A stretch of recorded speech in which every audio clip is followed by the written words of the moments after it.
They're starting. I We can do the leak bomb now. yeah, I was about to Or- say we tend to end up Go ahead and Just do yeah, go ahead and get it done. I'm working We on can it. I'm screech. working on it. All right. Who wants to take first turn screeching? Ah! All right. Decent screech from Armored. All right. Myth, you're next. Ooh, strong contender from Myth. Salesy, let's give us a screech. No. How dare you? You naughty, naughty boy. You silly Australian. Okay. Time for you to get sprayed. For context, if anyone's listening, I just posted a video of otters spraying each other with the shower hose. The cutest. It's his strongest weapon. Behold the power of the spritz.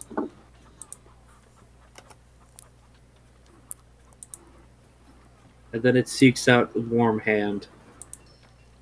Seeks out the good cuddles.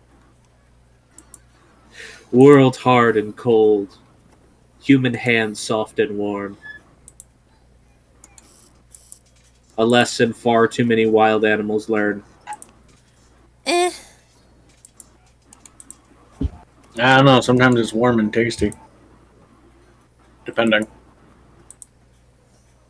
Yeah, soft and warm. Depends on what they do with it afterwards. That's up to them. I guess that's fair. Thank goodness for copy and paste. It makes doing the link bomb so much faster. Yeah. I'll also say, by the way, Armored, the main reason why there's not much of a need for a session recap for the sessions because we kind of just did normal downtime stuff last session. Fair. Good, at least. I mean, like, I'm not going to write one down. It's just like the downtime stuff. You guys enjoyed a walk about the city, perusing the wares and fineries of the place. Some of you got incredibly embarrassed because you accidentally got given a luxury suite in a place that you've never experienced before. Yeah. Some of you got confused because you saw a weirdly sexy portrait of one of your companions that you didn't expect to see in any context. Yep. Yep. Some of you just existed. You know how it is.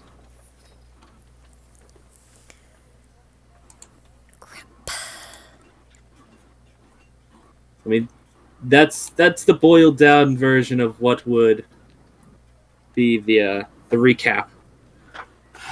And Da Vinci talked to a god. Again. Well, what's new? Yeah. That is his thing, apparently. Yeah. Da Vinci, he do a sexy dance and talk to God. Are you sure you're not a cleric? I don't know if he has the wisdom, but he certainly has the ability to become one. He could be a warlock. Celestial warlock. Or divine soul sorcerer. Well, sorcerers you have to be born as one. Yeah, usually. You have to either be born as one or suffer magical trauma. The magical trauma of being around powerful entities for long enough. Yeah. I mean, it is possible. The only thing he's lacking in terms of multi-class requirements is strength.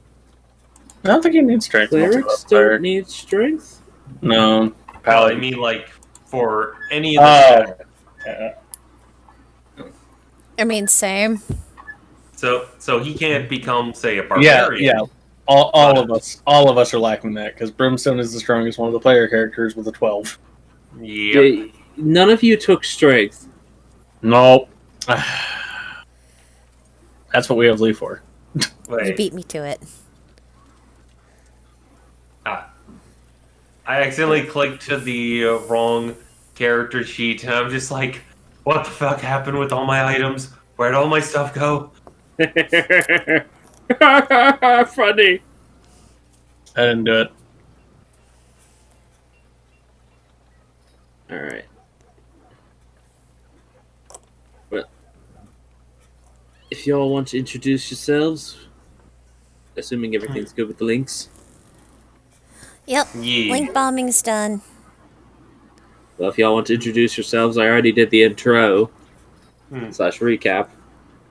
Yeah. Hello, everybody. I'm Armored Hunter, and I play Da Vinci, who is currently, I guess you could consider, the quest giver this time. And everyone's just following along. Hi everybody, I'm Danny Boop. I do the strum. I apparently now do my nails during session because it's an activity I can do to keep my hands busy and not make a lot of noise. And I play Morgan, the very much worry but starting to not be as worry. Becoming less worried by the minute. Yeah. Mostly because distracted. Hey, she might have been embarrassed by basically being given the black card, but them massage services and just that, like the actual like spa shit is helping. Yeah.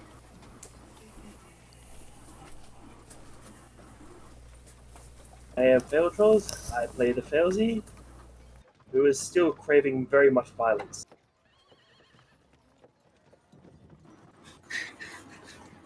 Brother, please, I crave violence. I am Masoja. I am not with these people right now, and that may become a problem. Maybe. It's fine.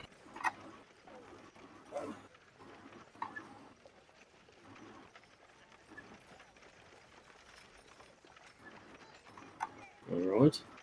And hello, everyone. I'm Ash. I'm the DM. Screech. Fair warning. This session might get a little freaky. Because I'm drinking. I would say heavily, but not yet.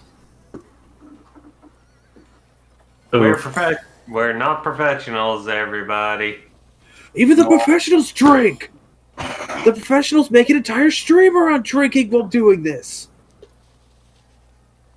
We can save like everybody doing that if they're comfortable with it for like a Cards Against Humanity stream that won't go up on YouTube after.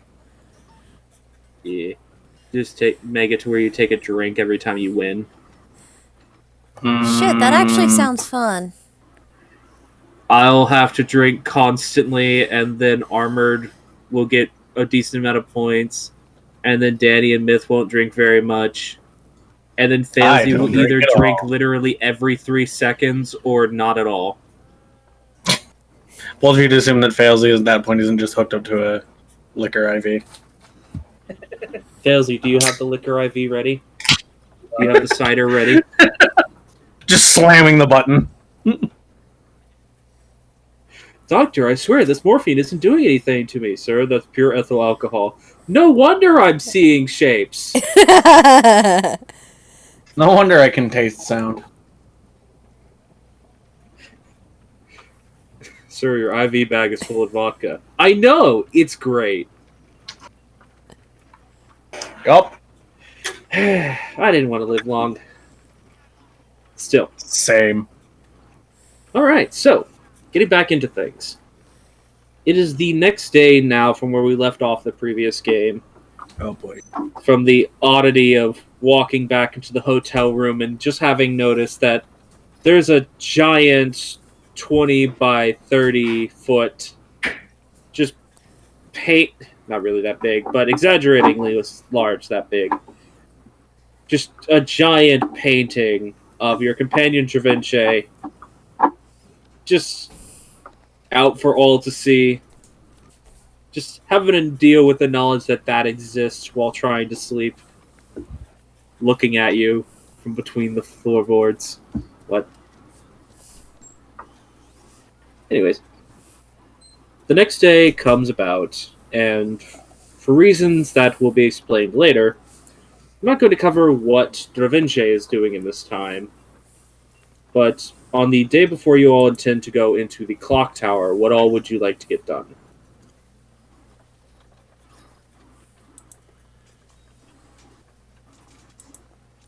We have before going into cocktail. I don't know, maybe you guys wanted to get some provisions or potions or things of that nature? Take a bit more time to just relax, since Yeah. we've got a loose time frame. Hmm. A couple of your, specifically, Dravince had some things you need to get done before you guys actually ventured inside, so that's kind of why.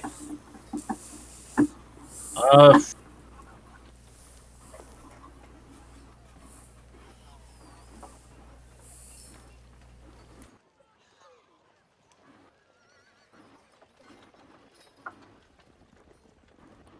I mean, if it's nothing, you guys can just say and we can move on. I might actually go visit a blacksmith for a culture. Or maybe a woodworker. What'd you say you wanted to go visit? For what reason? I need a new home for my Chewinga. Ah, yes. You haven't seen it in a little while. I assume he's just snoozing in his in the staff. It's a fair assumption, but you still haven't seen it in a while. I'll give the staff a tap and see if he's still in there. Give it a couple of taps. Eventually, very slowly, a head starts to poke out of it. Like Homer Simpson appearing out of the bush. Yeah, there you are. You feeling any better? It makes like a little bit of a hollow rattling noise before slowly sinking back into the staff.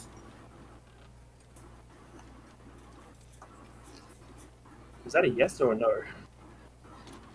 You're not really sure? It doesn't convey language, so it's hard to tell. It doesn't seem to like being in a city, seems to be the thing.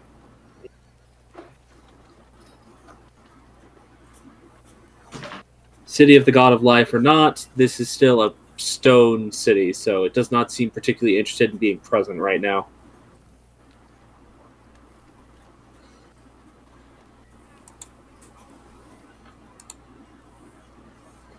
Fair, but I kind of need to evict him from my staff at some point.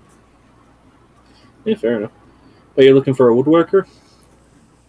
Yeah, someone who can make a pauldron. Alright then. I mean, not terribly hard to find in this city. You just essentially want to commission someone to make a wooden shoulder pad for you. Yeah. Alright. It's seen as a touch of an odd request, considering most people who would want any form of equipment want a set of it, not just a piece, but sometimes you do get in those rare fantasy genre RPG protagonists who come in specifically wanting one shoulder pad, please. One shoulder pad, a pair of jeans, and 19 zippers. I only need protection on one shoulder. The rest of my body is immortal. It's this one shoulder that's my weakness. It's my Achilles shoulder. Yes, could you also please put 3 large screws welded to the outside of it? Yes, I'm calling you out, Cloud Strife. Oh, well, then you also need to go to the hairdresser and pick up, like, industrial strength hair gel. Well, that's the Yes. next stop. But yeah, it's something you can get done relatively easily. I mean, Can it's I not. Can I get a dress made of like a million belts? It'd be very expensive and heavy as fuck, but yes, you could. Make sure it's You- all mithril belt buckles. Yes, you could in fact get a dress made entirely out of strips of leather with buckles on them.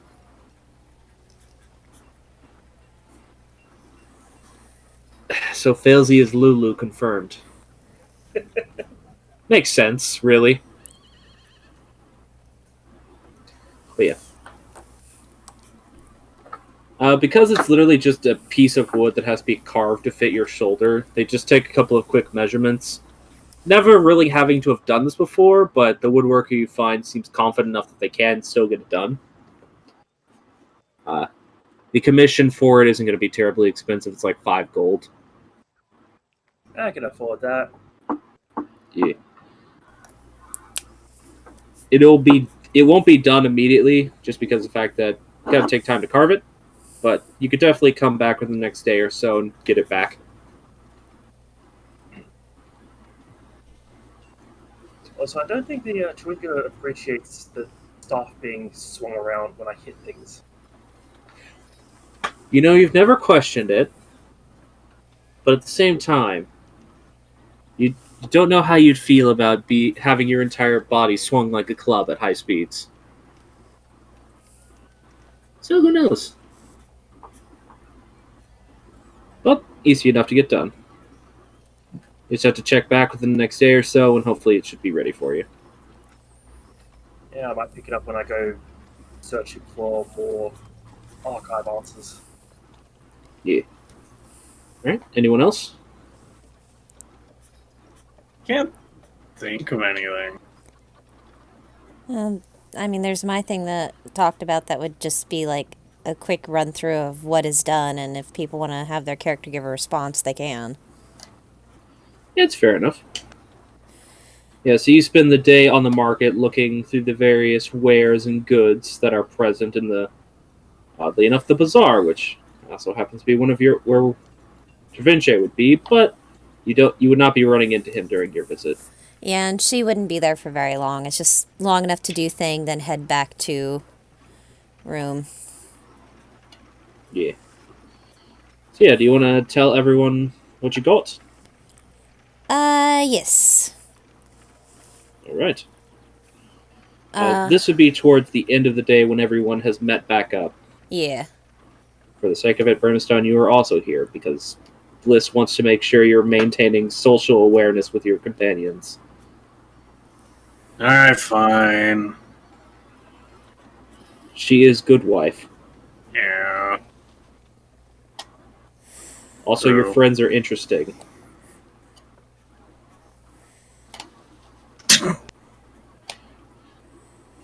So yes, everyone is present. Okay. But for Brimstone, she would have picked up a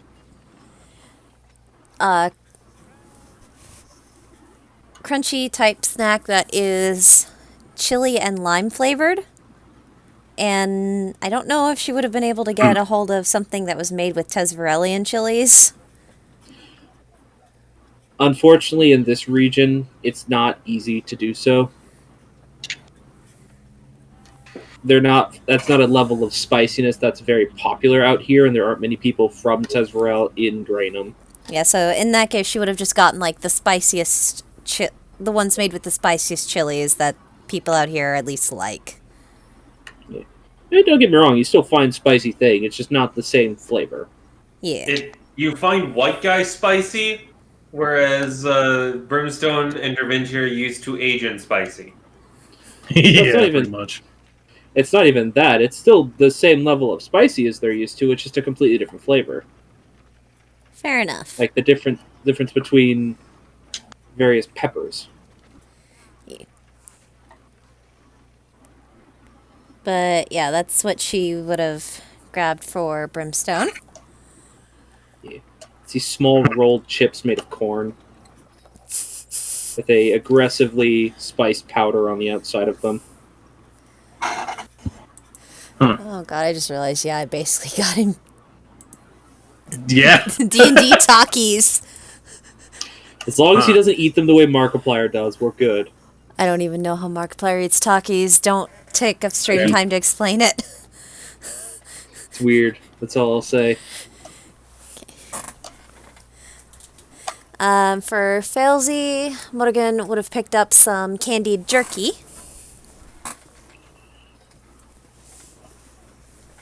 Yum. Crunchy, crunchy jerky. It's like venison jerky as well, so it's really good. And candied with honey.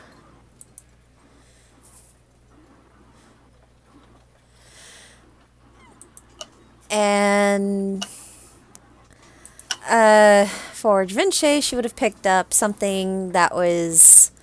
This may have been difficult for her to find, probably what took her the longest time with the bazaar to find, but something that was both salty and spicy and also crunchy. I mean, salty and spicy kind of go hand in hand. It's at True. that point just finding something that's also crunchy. Yeah. Find various assortments of either similar things to what you got Brimstone, where they're the sort of floured fried chips, or where you would essentially just be finding roasted nuts and such that have been salted and spiced heavily. So...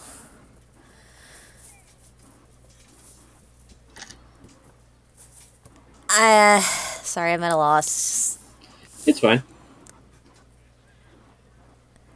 No one's really reacting that much. It's understandable. Hmm. But she would have gone for whatever was the crunchier option.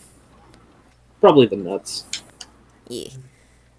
So They had salt. got that natural crunch. Yeah. And you never got back to me about things that Lee and Osnick would like, so I guess they're being left out. Lee likes any kind of food, and so does Osnig. So That's True. fair. Fair enough. just thinking about things Lee would like, and you're just like, what could I get him? And rather than Dang. getting him a snack food, the thing you notice that you immediately calls to you is you find a cookbook while you're out and about. Like a little cookbook that looks to be like of someone's like recipes of the food they're serving at their stall. Mm-hmm. And you're just like, yeah, that seems like that would fit.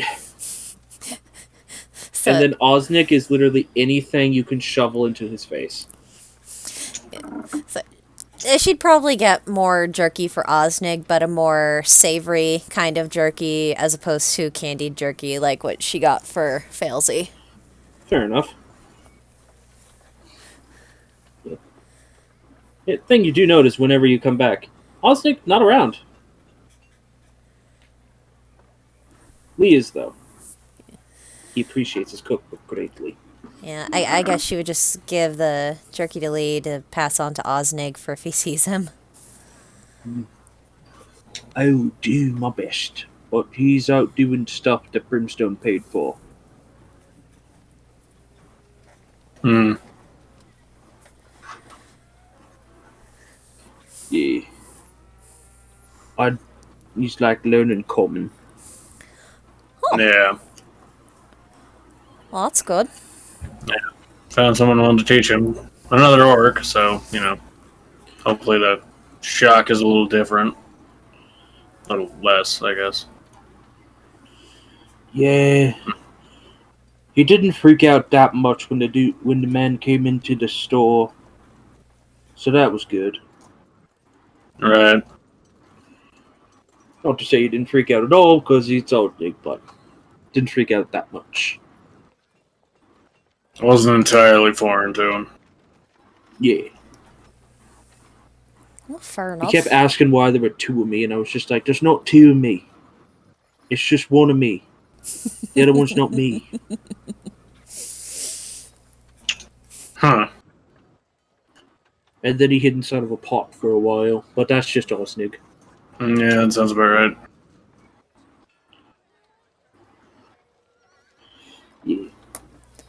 I think it'll be good for him.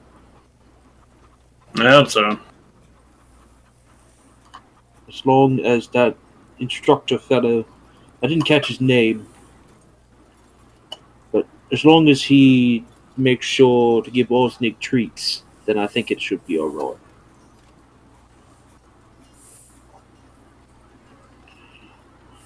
Probably. Yeah. You guys seem to know a lot about him, so Yeah. goblins in general, not Osnick specifically. Yeah, it would have been weird if he knew Osnick specifically. Yeah, a little bit. Would have been worried. I don't think he knew Osnick. I Lee don't think narrows so. his eyes. Uncertain of if he knew Osnick or not.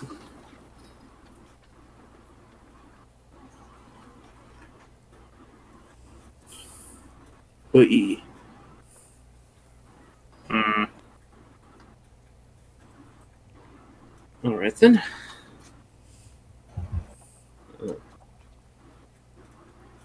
So this would also be Dravinci. This would be when these treats are being given out. This would be shortly after you arrive back after everything you had to do today.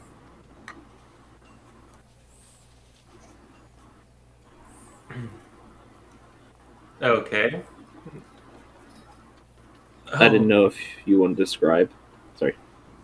uh, I don't know.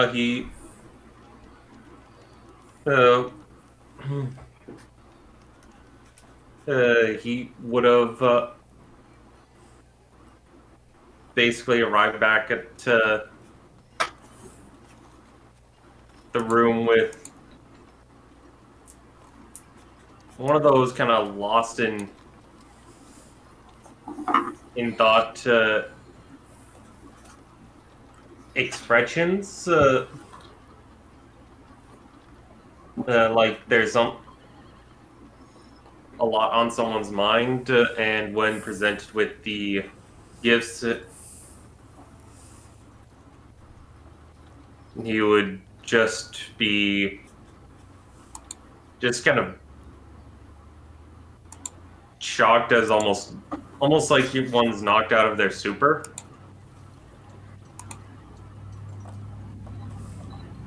And he would just give a simple thanks.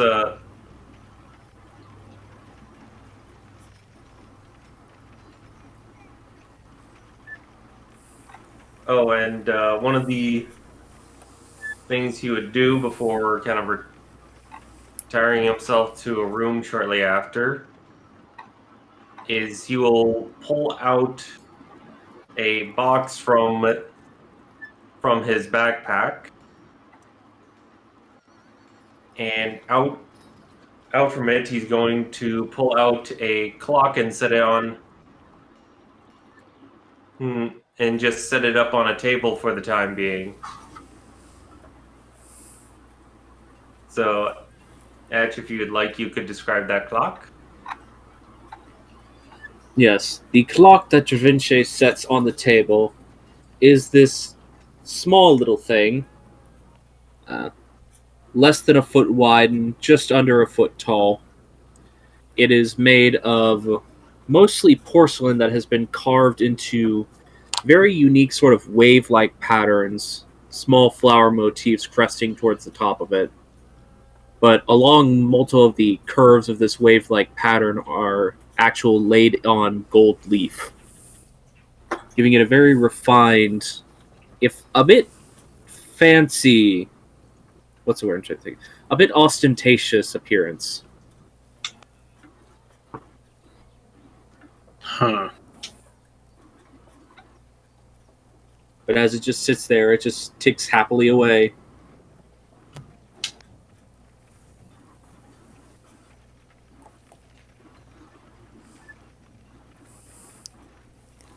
What was that for?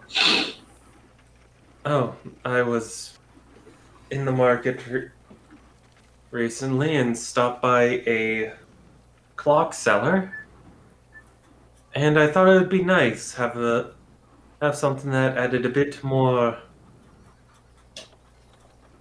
class to to our living space once we're back on the road again. And something to help you guys keep an eye on the time and not have to ask me for it. Hmm. But that's like 90% of the reason I talk to you.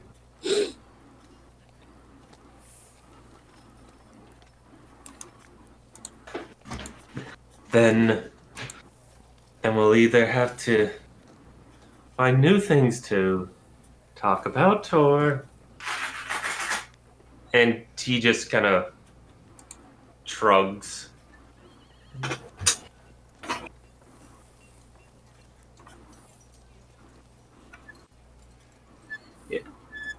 Oh yeah. Failsy, you actually notice something a bit weird going on right now. What's that? Fenris won't stop looking at Dravince.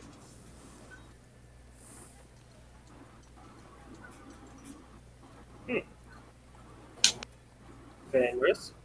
How's Travinci gone?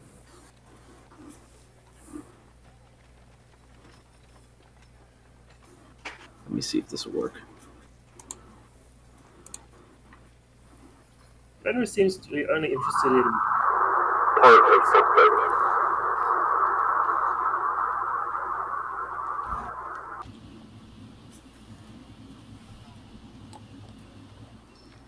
You all heard that, by the way.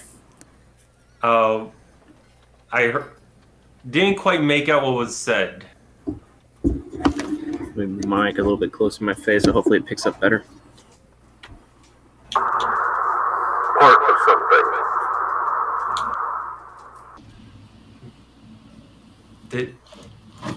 Did Fenris just say part of something? Oh, is that what it said?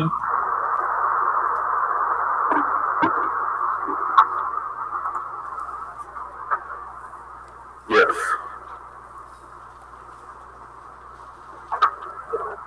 yes. What did he say? Fenris is talking.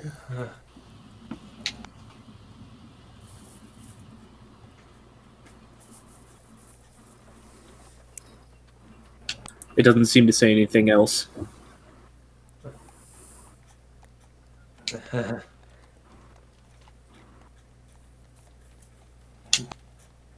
That's that's odd.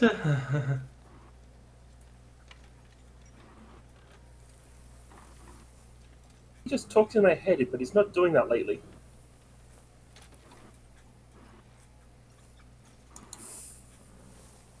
Why is that making you nervous? Have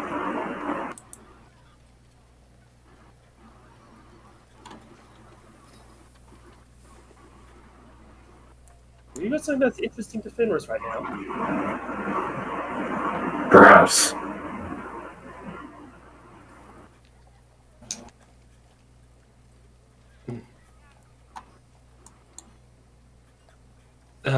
It doesn't make me nervous. It's just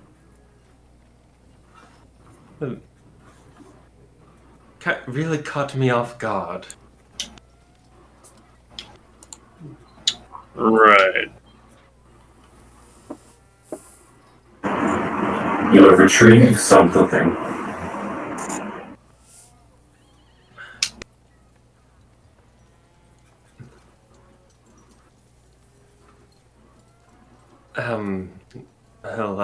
Yes. I was out in the market today, and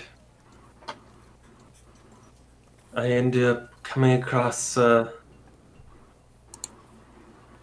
rather interesting stall.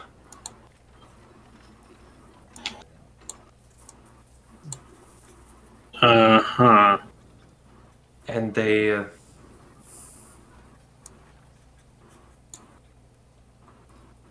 they sold me this lump of metal, which reacted rather similar to the star when I, after leaving the stall, tapped the watch on it, it became something very, very different. Okay. And Da Vinci is going to set down his backpack, which is not the same backpack that he normally carries. It's a backpack made of silk with made out of purple silk with various golden red beading going across it with a couple pouches. And he opens the top pouch, and holds up this gear.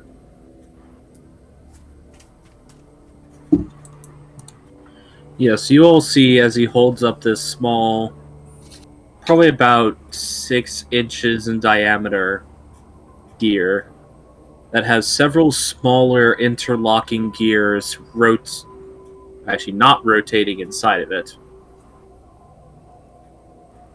Well, Distinctly, you see 7 gears inside of it and a space for 3 more.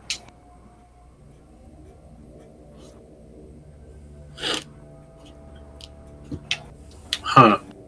I was actually hoping to talk with you later about this, Belzy. Because you all remember the gear that we pulled out of the spider back. The one that's in Fenris, yeah. Affirmative. That this has 7 of those gears in it, Oh! and Huh. space and slots for 3 more. That's What concerning. are you What was that, Failsy? So what are you asking? Are you asking for Fenris's gear? Not right now, but the time will have to come. Fenris actually turns to you, Failsy. First time it's broken eye contact with Javinci. Master, I am sorry. But to achieve my goal, I must rejoin that device. May I?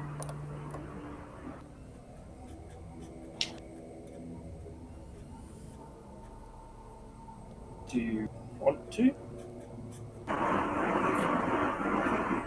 I would like to be complete once again.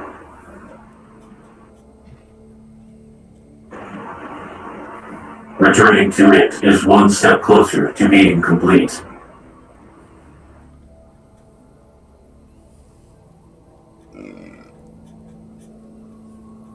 Fenris does not burp.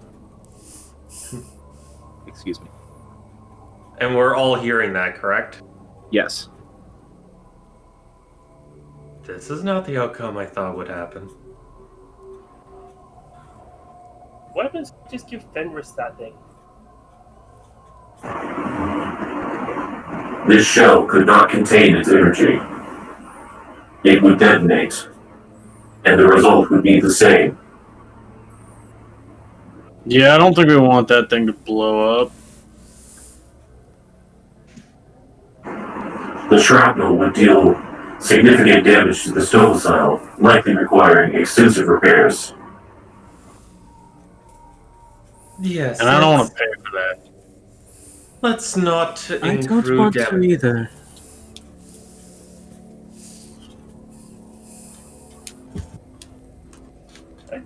Don't want to blow up my puppy.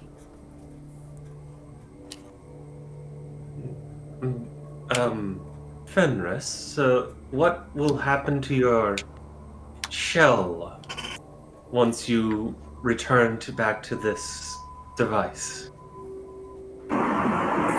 It will become inanimate, as it were before I was within it.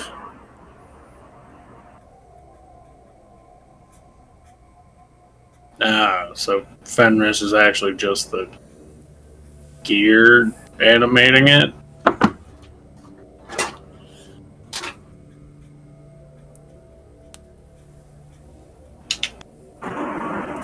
In a sense. Yeah, okay, that makes sense. I mean, not really, but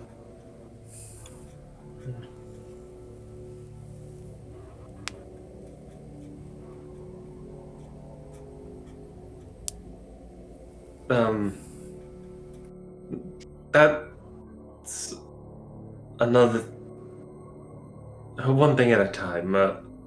Felzy, what do you think?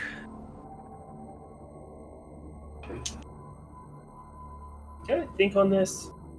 We don't actually have all the gears for that thing yet, anyway. That brings me to the other topic I want to mention.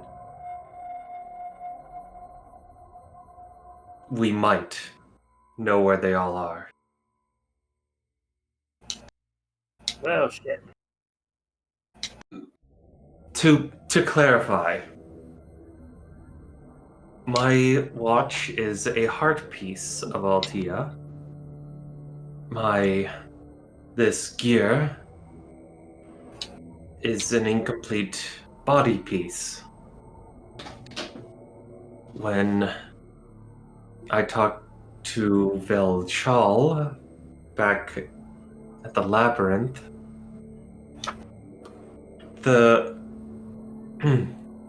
she had mentioned that she had both a incomplete heart piece and an incomplete body piece,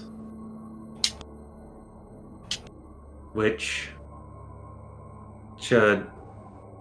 would be one of the gears that would go into this. And then I don't know what piece it is, but there's a chance that the piece that was in the box that was taken away back in Fellhaven would also be another gear like the rest of these. So if that is the case, and we do find it again, then we would just need to reunite with Velchal, and we would have all 10 to complete this gear. So first we need to find my mother again. I don't think it's exactly that hard to find her. Or find wherever she sent that box.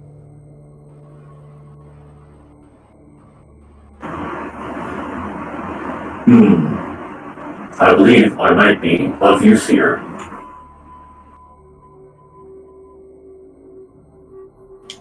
You can? There is a potential. During our time in the city with designation Fellhaven, I was able to locate my master using this.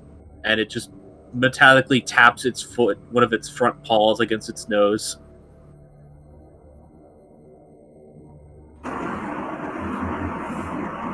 I could find my master's scent through the use of being able to pick up her magical signature.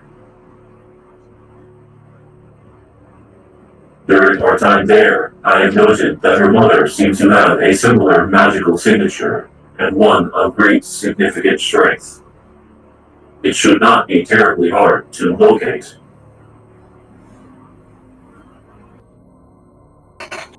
Oh goody, we can sniff out my mother. Great.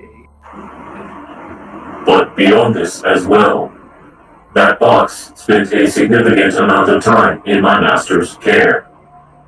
Enough time that I might be able to find it by trying to track my master through it. Then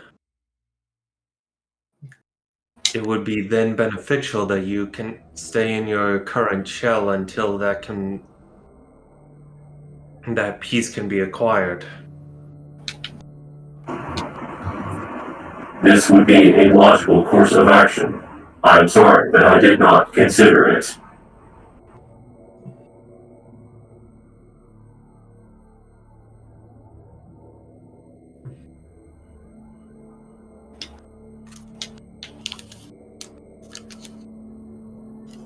Well, Failsy, you get to keep Fenris at your side for a bit more time. You make it sound like I don't have a choice in this.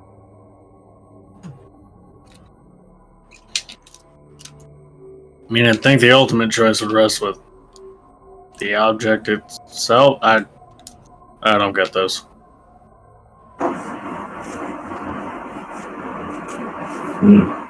Steel Treader designation Fenris agrees. I would like to be part of my whole once more. But if remaining in this shell for this time being helps me continue to pursue that course of action, then it is a willing decision that I will make. And do not worry, Master. When I am complete once more, I will not be gone. Merely, I will be back to my true form. Maybe you could keep a request in mind that if we do complete this task, you could maybe request an even bigger and improved Fenris.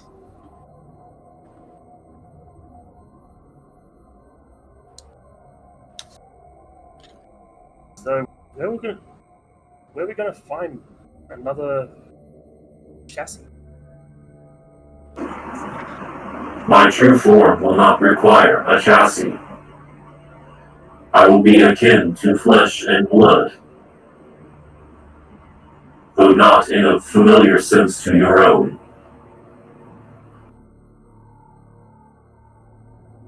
Huh.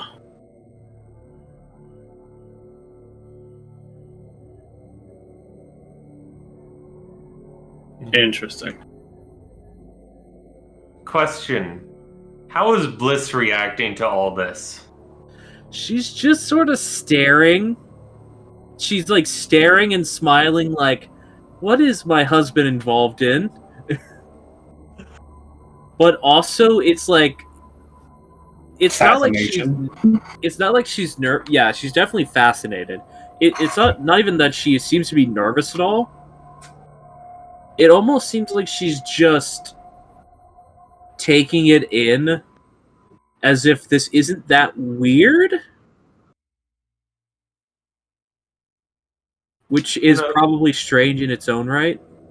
You know, just 3 to 4 people just talking with a robotic wolf that is speaking back and is talking about being incomplete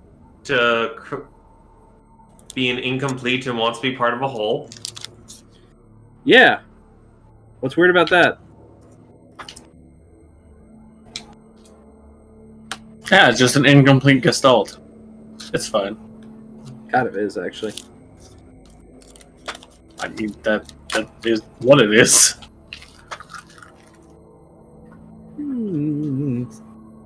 Well, it seems my hand's been forced on this, so... To use your own terms, Master Failsy, I believe you will find my true form to be rather badass.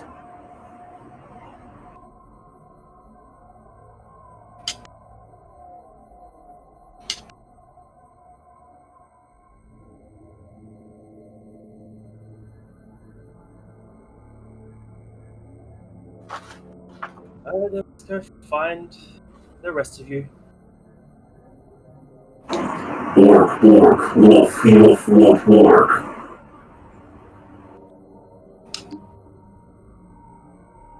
Is it fucking with us now? Very well might be. Yeah, sounds about right.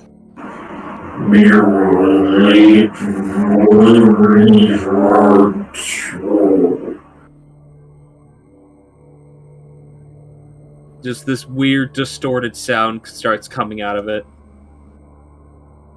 What? It almost sounds like it's trying to speak again, but can't form words anymore. That Huh. is weird. But anyway, I've been able to acquire this. So this is something to keep in mind, and Fenris, if you can keep a nose out, if you even catch a whiff of Falsey's scent, please let us know. Oof. It just nods.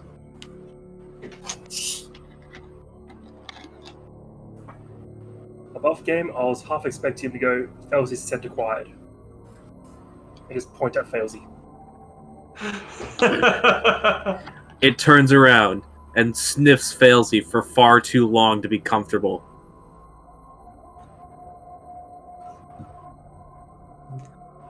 At least for most of us. 5 minutes later of a single intake of breath. Scent acquired. Well, that's Ooh. convenient. Okay then.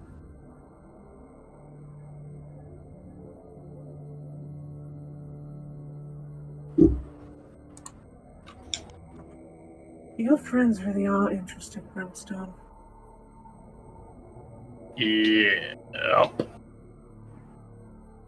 That's definitely a word for it.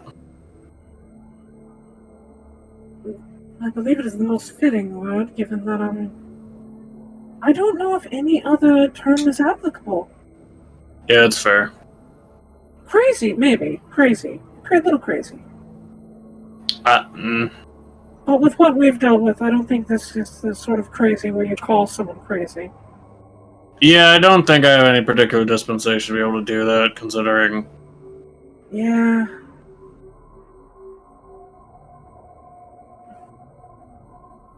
So, what are you all doing next with this?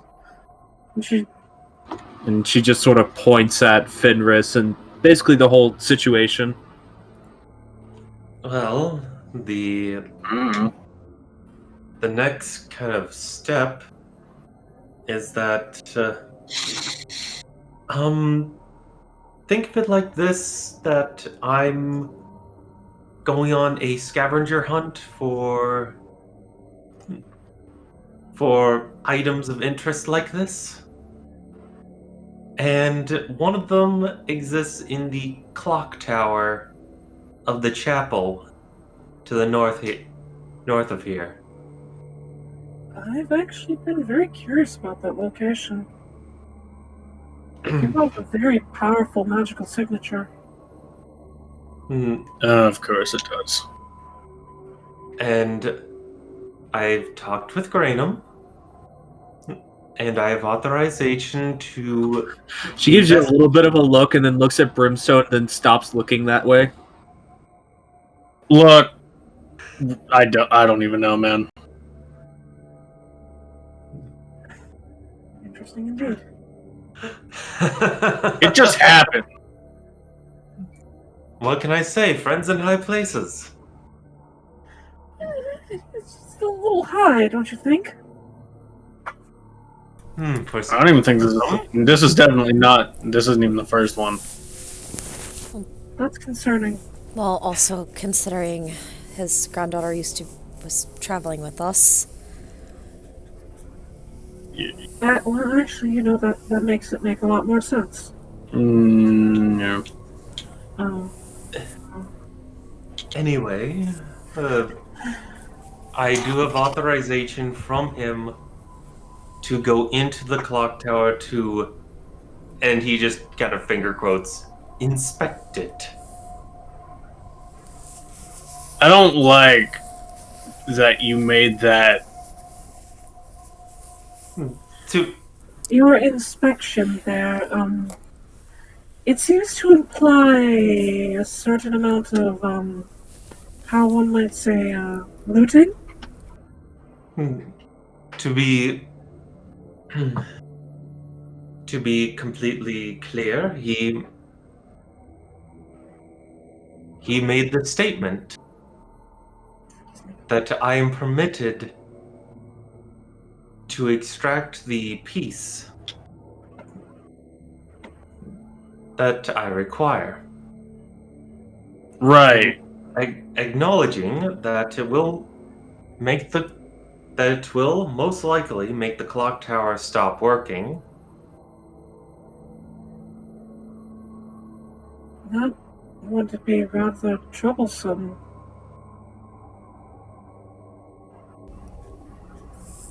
I mean, I suppose it's not a life or death thing, but a lot of people plan their days by the charms of that tower.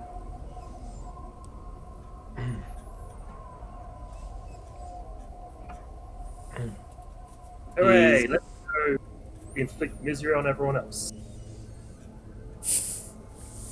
I'm kidding, by the way. No, you're not. I could be. It'd be more minor inconvenience than anything. I'm sure they could. There's smart people in this town. They could figure out a way to get it back up and running. That's pretty much what Granum told me. I don't know if there's anyone in this town who has the crafting know-how to get a tower like that back up and running. You'd have to go through a horologist specialist and that sort of thing. Which Is there a specialist on how to make a clock work? Yes. Yes, there is, and Is it really that hard? yes. Yes, it is. Oh. Brimstone, have you ever looked inside of a clock before? Not to try to figure out how it works. Well, it's a lot of little pieces. It's very hard to get the exact motion and everything functioning in a way that it'll actually be able to tell time. To put it this way, consider making a gun, and then consider that you have components that they're even a hair width off from where they're supposed to be will make the clock incorrect. Yeah. Oh, okay, I see what you're getting at now. Okay. I guess that makes sense. I've actually watched someone make a clock before, and it's a very involved process. Gross. What? I don't know. It just seems boring, I guess. Oh, I like so boring things. Sorry. I'm not good with words, you know this. She just pats you. Just pats your shoulder. Don't patronize me. I'll patronize you all I want. Okay, fine. Still, though. You said you mentioned knowing someone. Have you found out about some people? Well, like I said, I was in the clock. I ended up visiting a merchant who specialized in clockwork. And there is a... Bolton, right? Yes, Bolton. Oh, yes, I've met him before. Yes, and he purchased a clock from him before. And he told me about a very talented horologist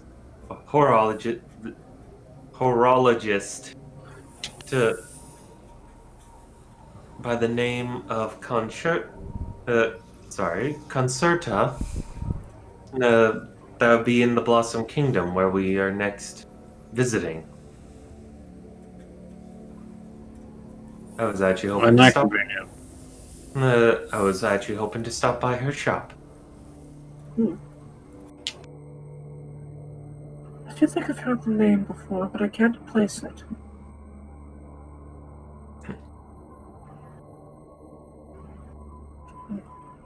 I'm sure it'll come to me.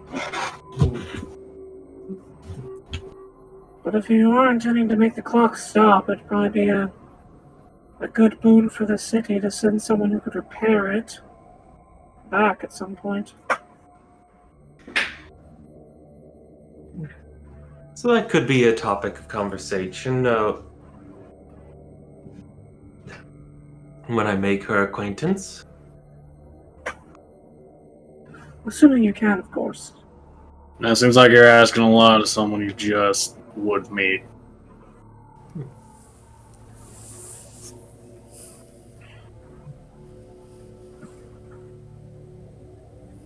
Unless she's a gnome. Gnomes love to tinker with shit.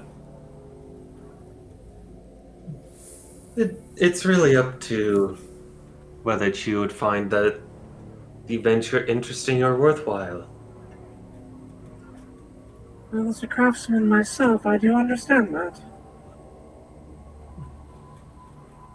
I can understand the idea of being able to work on a clock that size would actually end up be very enticing for someone who is a specialist. Yeah, I guess that makes sense.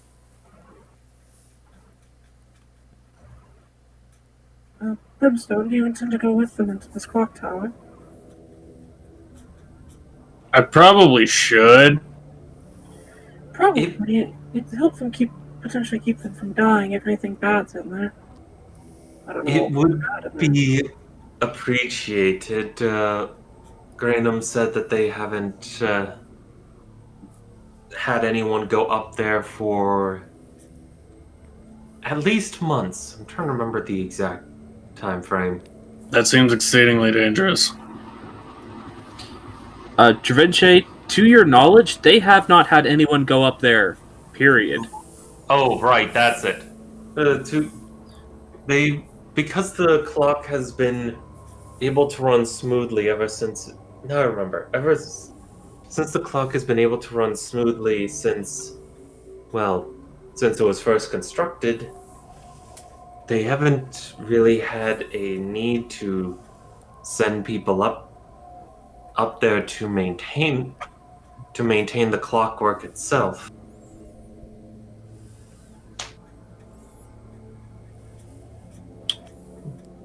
Uh-huh. And I have a bad feeling about this. Yeah, that sounds like a really fucking stupid idea. Not gonna lie. Brimstone, What? She actually pulls you aside. Oh, okay. do you remember when you helped me clear out my shop? Yeah. Oh. Shit. We still haven't found where those came from. Fuck. I think you of all people should definitely go with them. See, that was fun, but I definitely felt a lot more younger then than I did now. Yeah, you're right. I should. Is something the matter? That's very concerning. Potentially. Definitely not. I mean, do you want to explain this, or should I? I'll explain. Okay. A while back, I don't know if any of you remember, but I actually borrowed Brimstone for a little bit. Back when he came back with all of the magical items he was carrying around. Yes, I remember that. Well, the reason I borrowed him at that moment was because I was dealing with a infernal infestation in my shop here. Oh, Oh, that sounds rather serious. It was. I don't want to get too much into the graphic details of it, but I believe they're called hell wasps. That's what I was dealing with. that sounds Yeah, rather. sounds about right. Yes, Huh, it was. they're approximately anywhere between 3 to 5 foot long black chitinous wasps that inject their prey with egg sacs whenever they capture them. Nasty sons of bitches. Oh, Mm-hmm. They're disgusting. They are horrible creatures. True and true, honestly. They are disgusting. But I had a nest of them in my shop because it was in there when I first bought this location and intended to set up here. I didn't How know did at they the not time. find that beforehand? You'd be surprised at what building inspectors don't look for whenever they sell you a place. That It's not sounds a incredibly cheap negligent. Not cheap property. It doesn't get inspected very often. That doesn't make what I said any less true. Also, who knows with the potential of any type of infernal creature brimstone, there can be domination and control in play. That you make a fair point. But still, I asked Brimstone for his help. Might have done something to him to make it more possible for him to deal with it by himself. Oh, yeah. I'm an enchanter, by the way. I'm a mage who specializes in enchantment. Yeah. Oh, shush you. But sorry, that's getting off topic. Brain, refocus. My alluring husband aside, still, I resemble that remark. yes, she knows. Yeah, I know what Just- I instant red face. said. Still, back on the topic at hand. Whenever that happened, after we were able to clear out this small nest of them, when I started bringing up this point to the guards, they had mentioned hearing reports of similar things in other abandoned buildings around the city. They'd mostly been routed, but they've apparently still yet to find the source of it. So you think Yeah. the source might be in the one spot in town that nobody has gone into? I hate to assume, but it seems too likely, don't you agree? It is rather likely. It's a possibility, at least. So if we go in there and we discover it and we take care of the source of the infestation, we'd also be doing the city a major favor. And it might be a good justification for when the tower stops working. I like the way you think, Bliss. Yeah, that makes sense. Yes, and we do have this lovely paper to say that we were inspecting, we find a nest, and we have to deal with it any way possible. We can't exactly. Burn it. I'm sorry, it's one of the sides with burning it doesn't work very well. Unless it's specifically you burning it. Wait, Okay, then we melt it. that The- specifically Brimstone can burn these things. Yes. Oh. Just The brand, right? That fire thing he does. Yeah. But we can't exactly be to blame if addressing it ends up causing the clock tower to stop working. I mean, It's not your fault if an infernal infestation happen to have been working its way into the clock tower, and when you get rid of it, it might damage the internals of it. This is, of course, assuming that I'm actually correct in my assumptions and that there might be a nest inside that tower. Well, if there is, we have the perfect scapegoat. Exactly. Well, then here's hoping. I do have to warn, though, be very careful around these things. Nasty fuckers. Yes. From what little you said, yeah, they definitely sound nasty. They're pretty They nasty. got claws. They got talons the size of swords. It's great. It's great. Unfortunately, I can't do what I did to Brimstone again. Ah, At damn least it. not easily. Can you at least give us information on how we can fight these? I mean, generally speaking, as I pull up the stat block of these entities, I mean, killing them good usually helps. excuse me?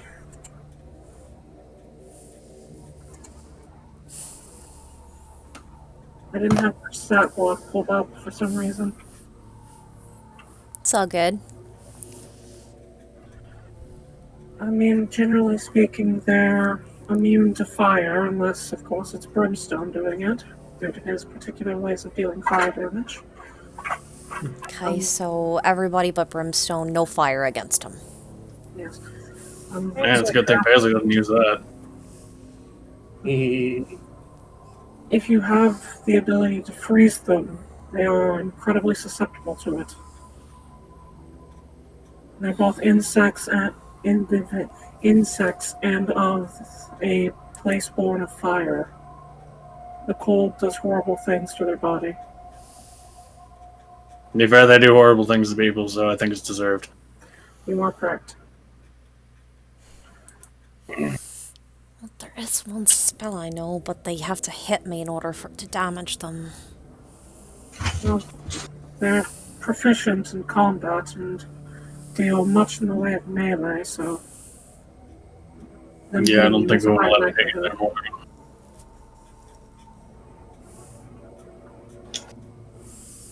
Like I said, they got like talons the size of swords, so you know. Sure, it'll probably hit you, but it'll fucking hurt. Yes. Oh, this is also a thing to tell you all. If you are stung by them, as soon as you can, seek clerical aid. Their sting in of itself is both poisonous and has a chance to transmit their larvae into your body. Ugh.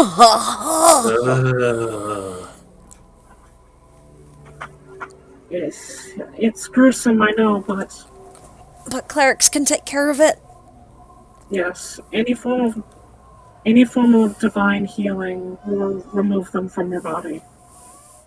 Good to know. Yeah, that's What fair. about healing potions? Will those help or? Unfortunately, not. those aren't divine, and most of those aren't divine in nature. I mean, if you can get them blessed, I believe it should help, but I'm not certain. It's not something I've experimented with extensively. Now I wonder if I should. Or if you Ask- can use restorative magics, like lesser restoration, things like that. That can remove them from your body as well. Huh. Neat. Like she says as she's looking at the mark on her hand. I unfortunately don't have access to that kind of magic.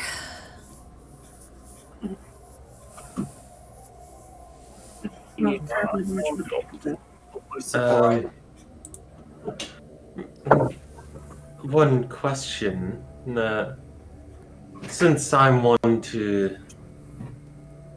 I've got some training with using swords. So. Is it better to use magic or silver, or will any blade pierce through their hide? Any blade should, as long as it is sturdy. Again, they're chitinous in nature, so they're particularly hard to cut through, though it is not inherently magical. Yeah, I shot him real good. Yes, you did. So difficult, but not impossible. Got it. Yes. Mundane blades are just as effective as magical blades on them. They're just sturdy.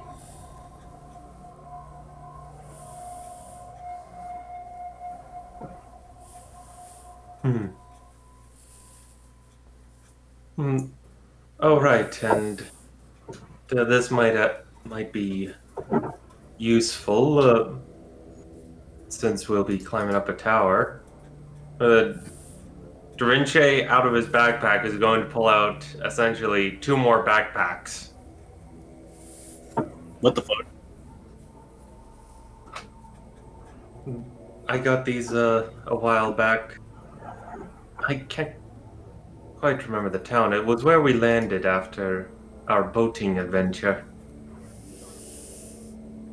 These are parachutes. It might, depending on how precarious it might be up there, it might be worthwhile for for 1 or 2 of us to be wearing these. I suppose it couldn't hurt. Wait, no, I'm not going. Just don't get ahead of yourself. I'm just wondering how you pulled a backpack out of another backpack. I-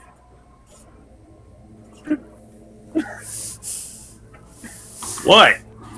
Bliss just seems a little bit at a loss of how you don't recognize that.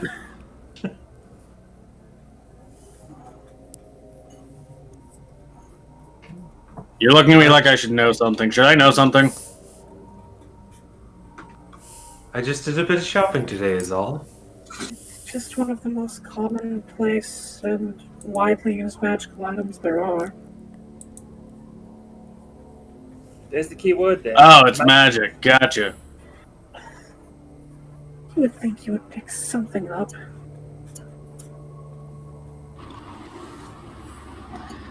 Honey, you're making a lot of assumptions there. Well, I tell you a lot of things while not in my company.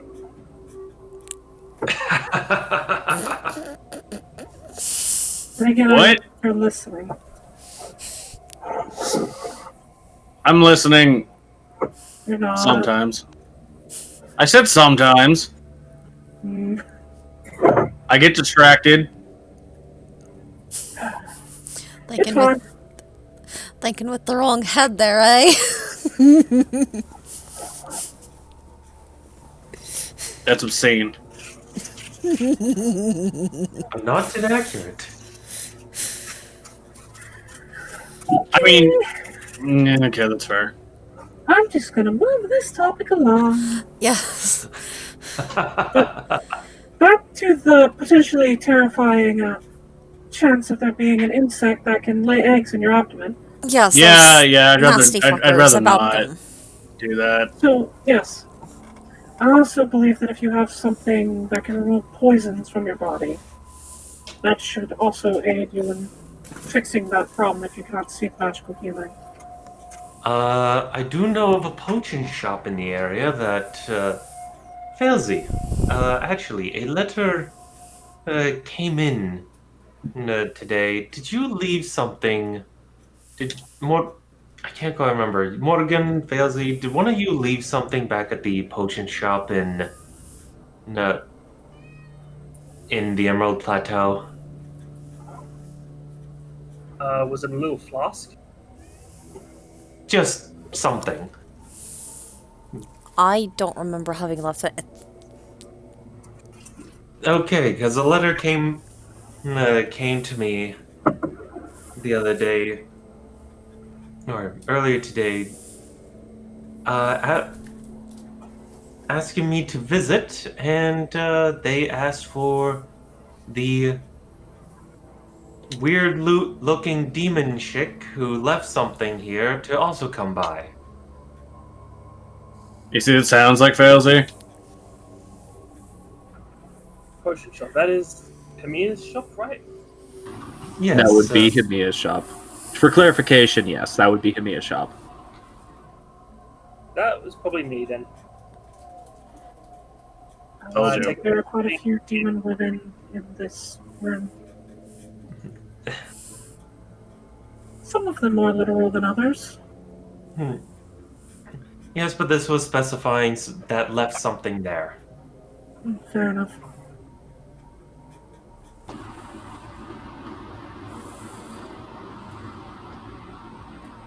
But they do have a cacophony of potions, so we could. So while visiting, we could pick some potions to deal with poison. Cockney, that's not weird. Is That's it? that's kind of a day of travel though. No, they. To my understanding, we could still find them in this city. No, that's convenient. Oh, they Another shop like mine? Yes, this one's a bit peculiar. You have to literally get lost in order to find it. That does not seem useful. In fact, seems quite counterproductive for a business.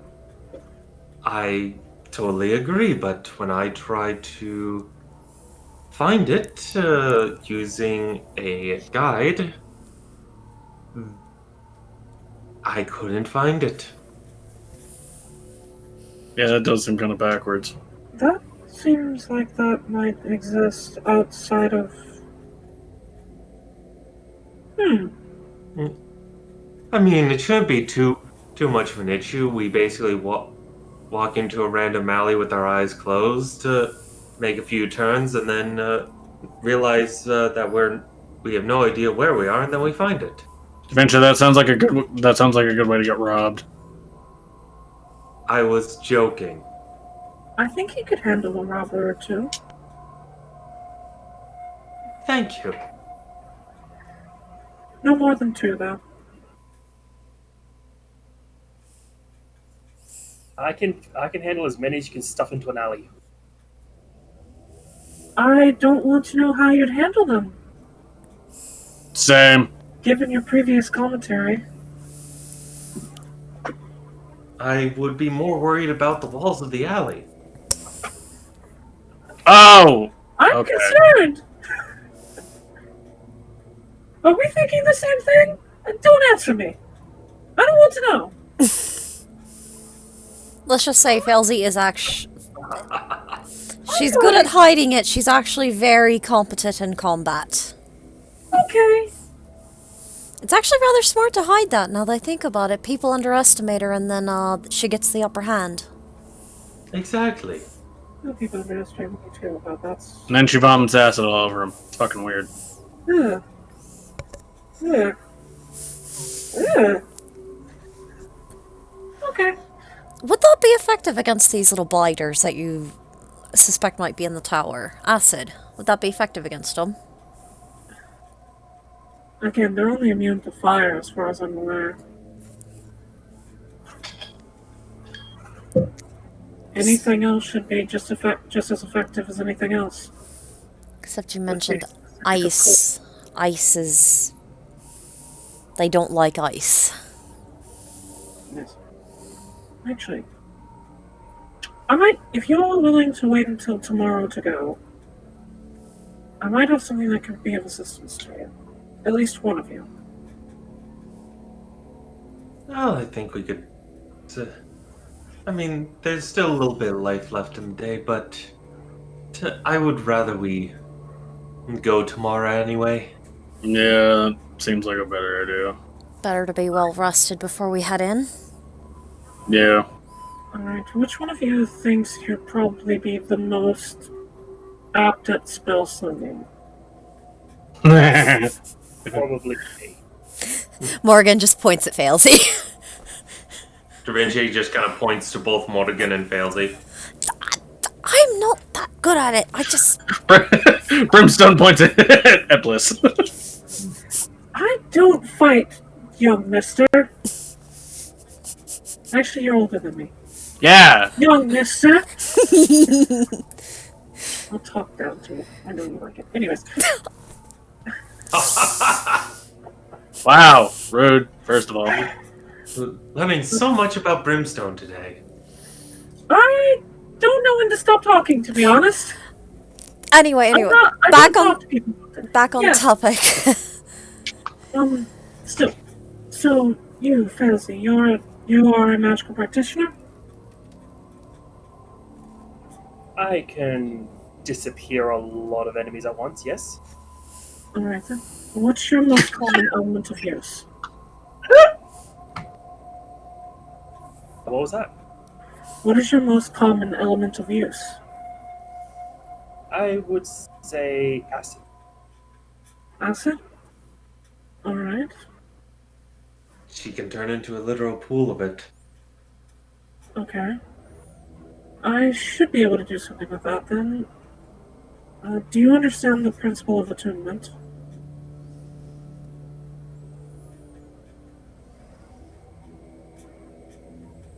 The soul's ability to conform to a certain amount of magical items at any given time?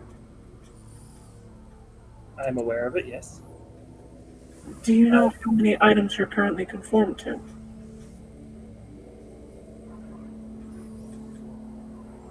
We could take a look at my little list of tuned items. 2. Perfect. You can take on one more then. Yes, I should be able to do that. I'll meet you all before you leave tomorrow here, and I should have something that should be of use for you that fails you. Excellent.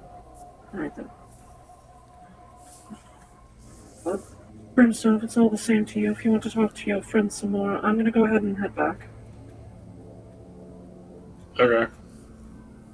I need to go ahead and start getting working on this project. Okay. I'll leave the door open for you, though. I hope so. I don't know if it would be a good idea for me to try to get in through the window. No, that glass cost a lot of money. I need to get you a key. I'm gonna Yeah, get you a key while I'm there as well. Alright, I'll talk to that you works. later. Have a good evening. Yeah, on that note, she actually just sort of, with like a woman on a mission, starts heading out the door. Your wife is hot. Yep. Yep. She's also very kind and helpful. Like, Yep. Morgan's just saying that more like matter-of-factly and trying not to make things awkward. Remind me, you guys are the weird types that like to be monogamous, right? I'm gonna pretend you didn't ask that question. Damn.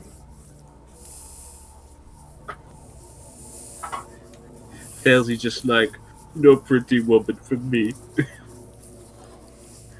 You already Oh. have one, Failsy.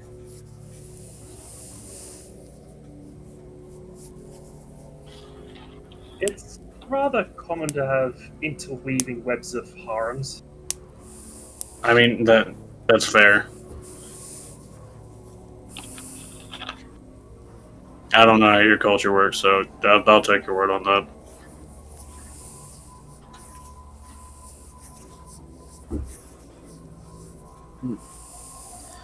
Alright then. I think, unless anyone has any other notes then for this evening.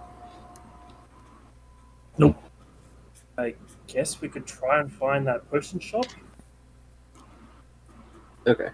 I mean, What I mean for is like this exact conversation because we're gonna go to break. Okay. no, yeah. No, I'm good. Let's go ahead and take bio break, and when we come back, you guys can go to the potion shop. Yee. Yeah. And after that, Clock tower. No. Did you say plot tower or clock tower? Yes. I said clock tower, but both are applicable. Also Yes, accurate. The Tower of Plot. It is currently the plot tower. Okay. I mean, that is where the plot is taking us. Yes. Yeah, so clearly, like a video game, we should now turn around, go the exact opposite direction, And do all our side quests. No, the thing is, this is the side quest. Right. This is an optional objective. This is where we get to fuck around with shit before getting back to the plot. Before that moment of shit, no, I wasn't done fucking around! This is the stuff you do on the side of every normal playthrough that you're just like, it's really fun to do. I won't get over leveled. Back to the main story. Oh no. I won't get over leveled. One-shotting. Shit. Finally get to the final boss, which is Arya, and it's like, that was just bitch slapping without magic.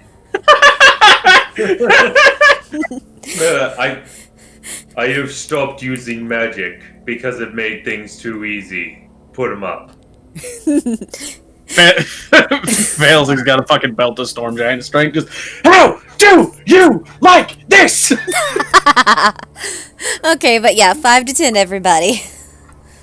Bio break. I'm gonna refill my water.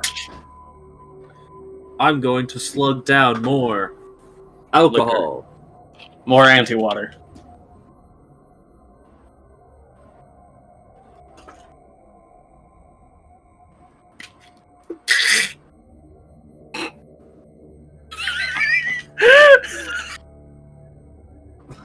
What? Why are you laughing? What's so funny? Just the sound that you made. Yeah, it hit a little weird. Yeah, I'm aware. It was funny. Also, I apparently have a very slight cut in the back of my mouth right now. Ooh, ow, shit, that hurts. It wasn't that painful, but it's one of those things where it's just like drink, drink, drink, drink, drink, sting. Drink. Ah! Ooh! That hurt. Ouchie, my bones. Drinks bone hurting juice. Oof, my bone. Nope, the legendary bone hurting juice. The fact that that's an item that you can find in this campaign. I believe it. It's a poison that turns your bones into jelly. Ow! Yeah, that's real bone hurting juice right there. Yeah. No thank, I good. It doesn't kill you, but it makes you physically incapable of doing anything. It makes your bones real hurty. Else you can just do that naturally. And her entire body. I mean, yeah, I was like, I mean, that's the difference. That's Failsy's just entire body, as opposed to just her bones. And then slip under a door. Yeah, just imagine if Failsy was like a slinky. No thank you. Just a rubber hose cartoon, I mean, yeah, pretty much. but with none of the structure. Including your skull. Yeah. That's the big problem. Oh no, no skull. My brain go leak. No, your skull is still there, but any impact is essentially just crunking your brain. You're right, because there's no protectiveness to it. Yeah. Alright, I'll be right back.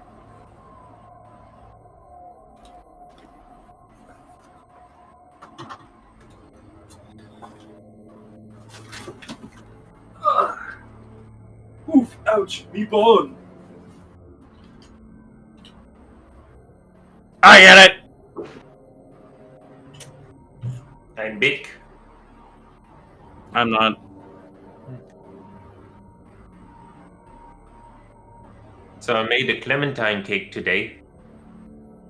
Oh, yeah, how'd that go? Very interesting. I haven't had a chance to taste it yet.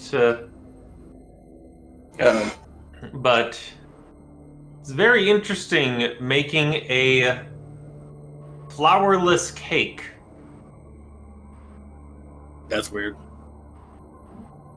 I guess it does technically use flour of a kind. It uses finely ground almonds or almond flour. Oh, disgusting. But it also doesn't use any milk.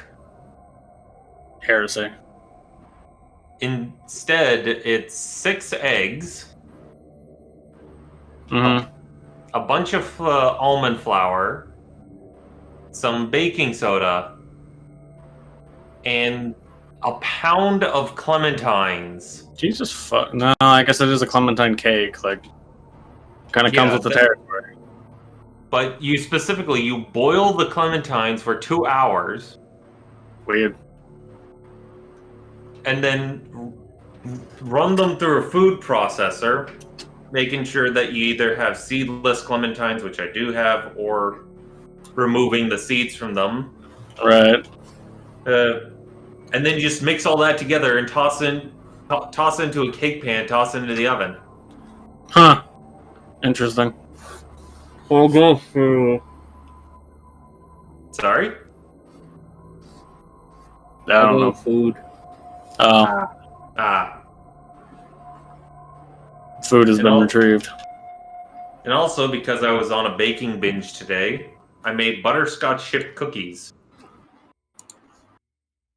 You. Butterscotch chip. I heard butterscotch chip, and I was like, Arnold, what does that mean?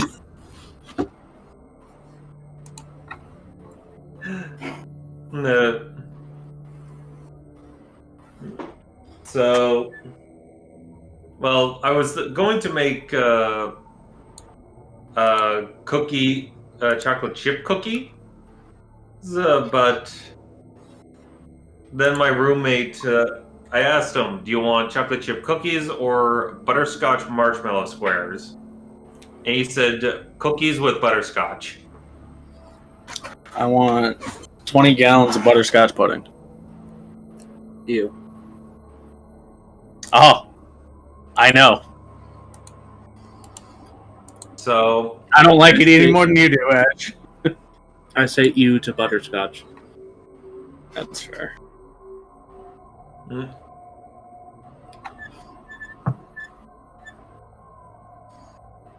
So I just have a plate of cookies sitting in my kitchen. I always find it funny when I get up to do something in the kitchen, I notice that one cookie has disappeared.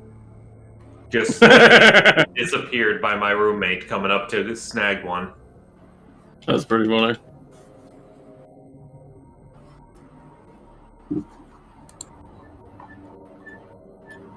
You track the invisible roommate's eating habits by how often a cookie disappears.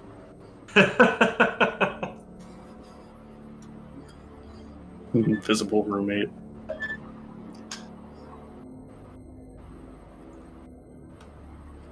Aw, baby. He ate a bumblebee. Oof. Oh no. He looks Oof, like ouchie, a his meme face. now.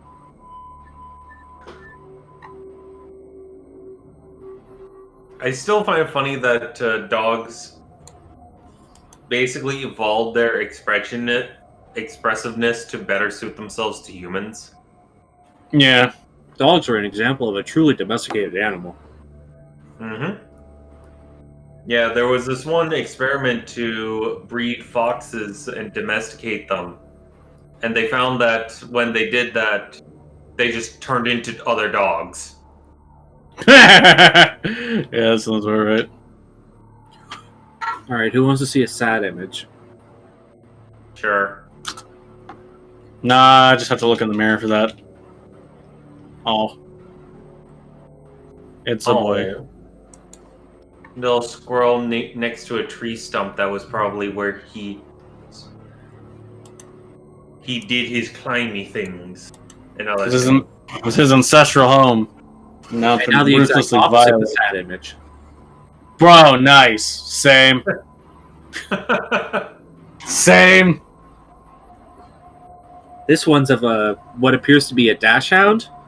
Maybe. Yeah. A little bit like a dash hound.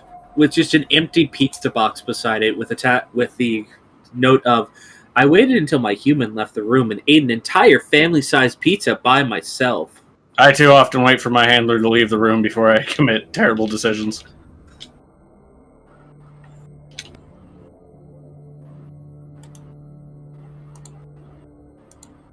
Although my handler is just myself when I have enough sleep.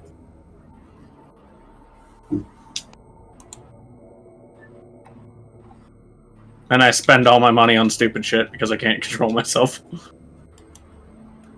Oh, poor baby.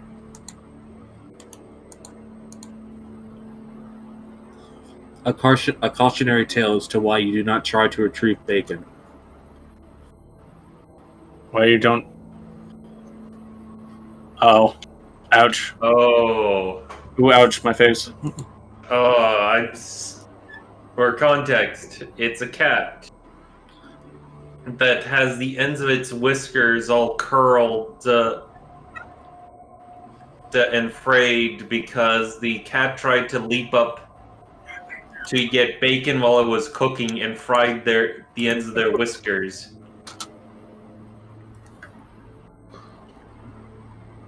Right, I forget we're still technically on stream. Like, they can still hear us. Yeah. Yeah. I just always if we forget weren't, about I'd be that. posting inappropriate stuff. That's fair. I just always forget about that because the other game that I'm in that's streamed, we have an actual break thing and they mute us, but... No. I understand that we're not in the same stream, so it's not like I care, it's just I always forget about that.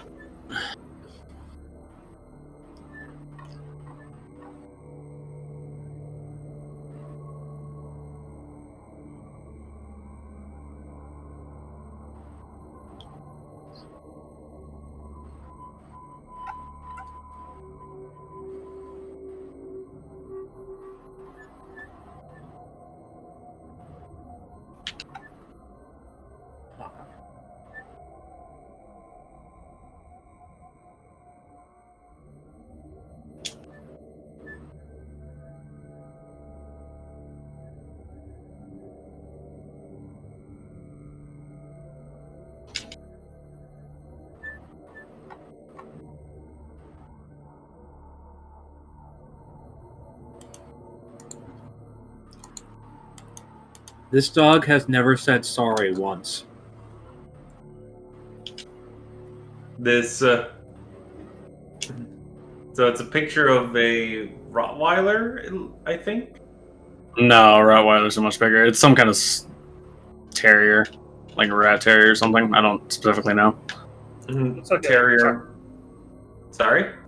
Jack Russell Terrier. Yeah, that sounds about right. Yeah, with the sign saying, I steal cookies from little kids in strollers and run away. Same. And this dog has an expression of, yeah, I know what I did. I'll do it again. What you gonna do about it? Huh? I'll do it again, motherfucker. I'll fucking do it again.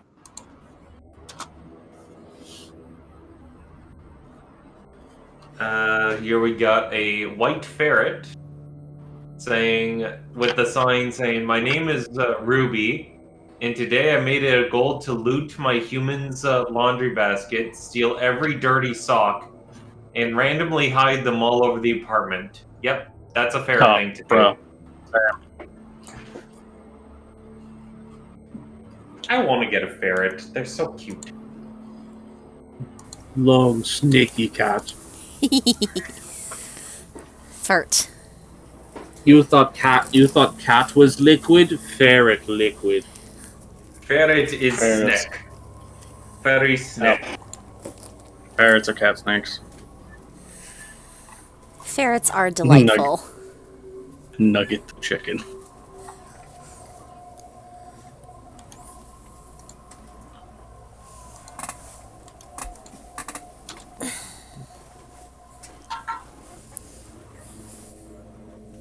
Is that a rabbit? Yeah.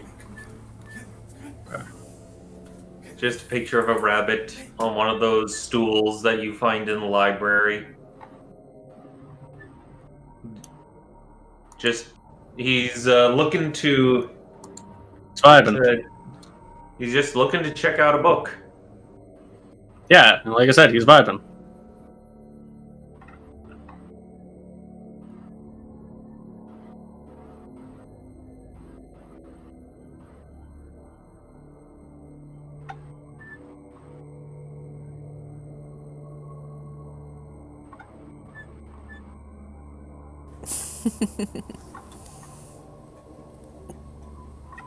Oh no, the poor cat's whiskers!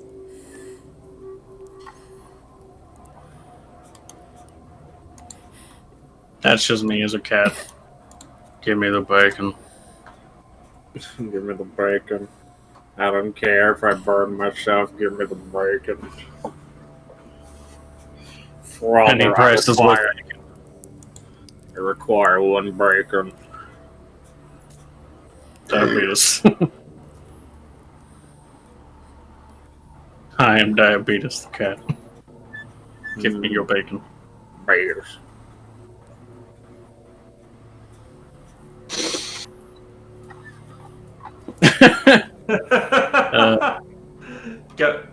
Here we have a raccoon that's just stuck in a eaves trough, just chillaxing. Yeah, I was like, I don't know if he's stuck. He looks like he's supposed to be there. He's just chilling. With the text of, I should really start charging this guy rent.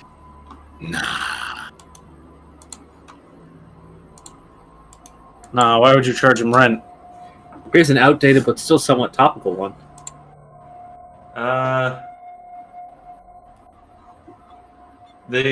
So we got a Looks like a baby pit bull and an English bulldog. yeah, with just a whole pile of shredded toilet paper all over the floor, and it says, "We ate toilet paper during the great TP shortage of 2020." Yes." Same.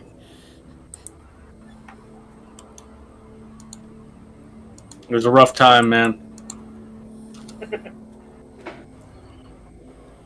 Still don't understand what the fuck happened there. Yeah, people got dumb. Fails here, are you familiar with the concept of mass histrionics? Are you aware of the concept of Americans? America. It wasn't just Americans, it was here too.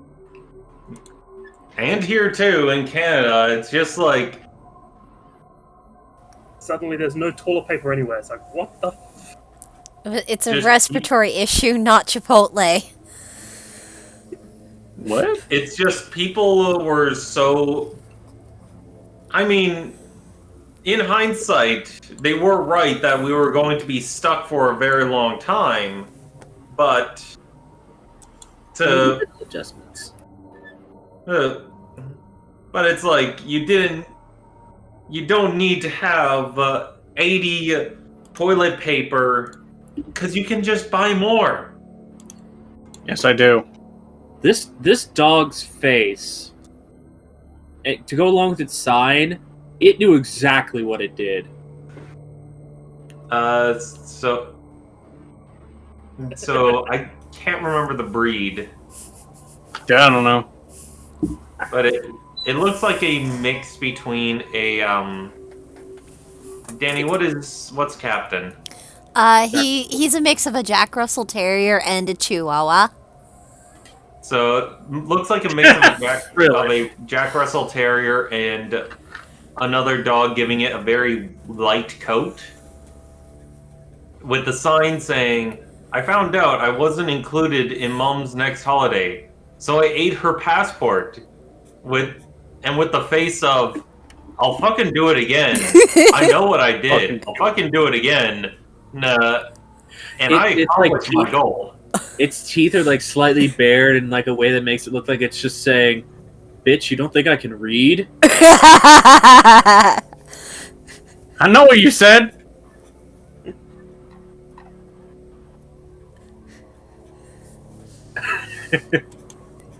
It also looks like the dog's got like just a I know what I did smirk. It's also Yeah. its face looks to be superimposed onto its body.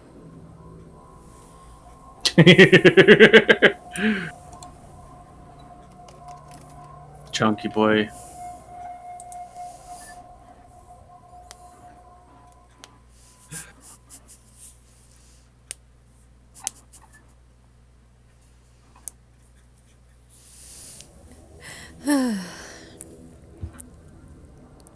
We all back, by the way.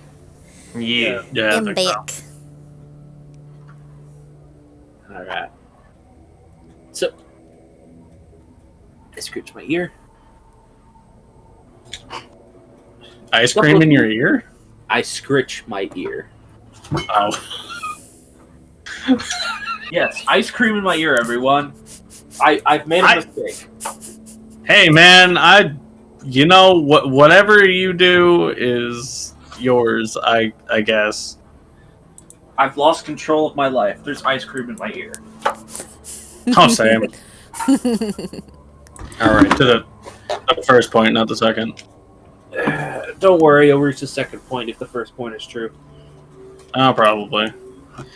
Okay. Have to pull up a special compendium that's not in any of my other books with where you all are intending to go.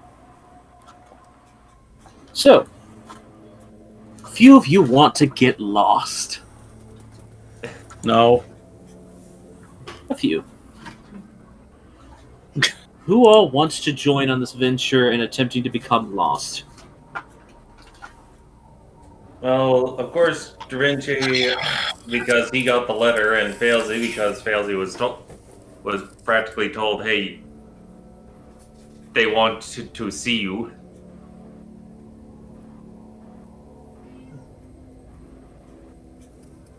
The offer would be extended to anyone else who wants to join in are welcome to,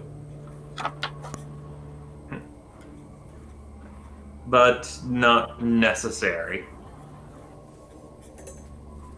This is a good shop. It sells magical doodads.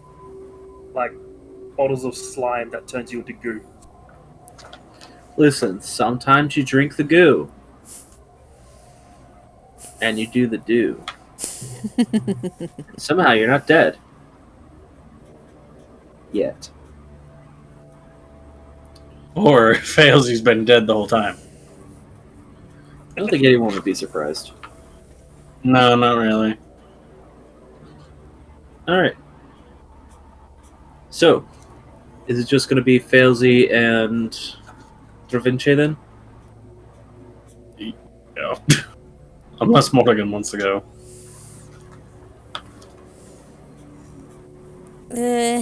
Not really. Not really? Yeah, Alright. It's I- fine. there's a thing I wanted to do, but it'd probably be better to wait until after they get back. It's up to you. It does not have to wait if you do not want it to wait. Narratively, it might make more sense. I don't know. Okay. So, Failsy and Da Vinci, you set out into the now evening streets of the Emerald Bastion. Various businesses are starting to wind down for the day. I have to switch the music. Hooray for our low passive perception. Yeah, right. Things are starting to wind down for the day. Does not appear that many people are still out and about in the streets as the actual sunlight starts to vanish and the street lights start to flick on as the various guards posted about start lighting them with wicks on long poles.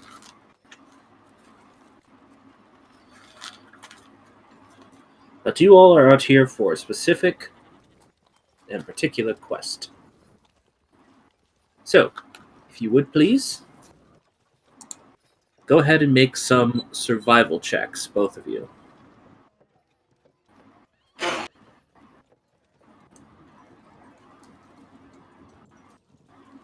Okay.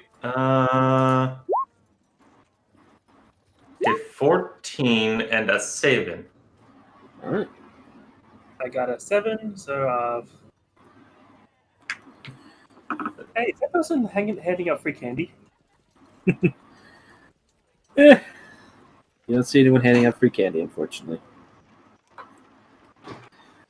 You actually both find yourselves sort of just wandering about the city, somewhat aimlessly due to the nature of what you're trying to do. Well, Well, we could try taking some random turns with our eyes closed, or next time we come across an intersection, we close our eyes, spin around, and then go in whichever direction we land in.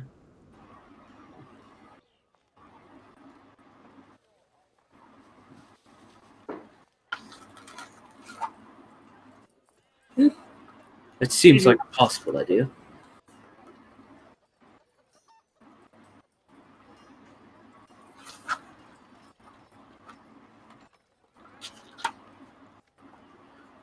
It seems like a potential idea. However, Failsy, as he's explaining it, and in the normal Failsy fashion, Javinche is talking. You're getting a little bored of listening to him. Something catches your eye off to the side.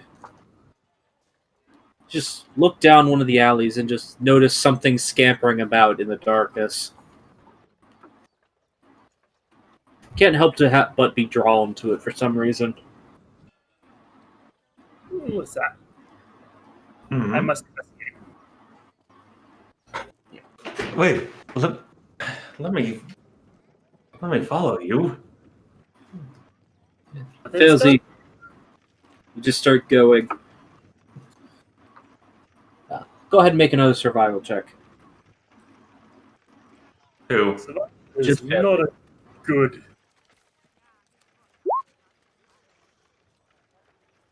Three. Is that a white man? I want to get inside. Yes, your survival is horrible. You're like, yeah. I don't know what it is, but I want it. You just start following whatever this thing is. You can't quite ever catch a solid glimpse of in the darkness. Until eventually, Da Vinci, while you're having to chase her down, you start noticing the surrounding air starts feeling sort of weird. And before you both know it, the sounds of the town around you fade away. And you're just standing in a long, dark alleyway leading towards a familiar shop.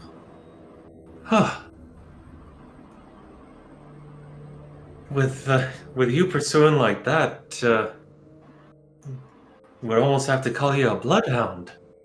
What got you so incensed to chase after something? I don't know. It was interesting. Well, at least we got sufficiently lost, so now we're here. Fantasy, go ahead and make a perception check at this point.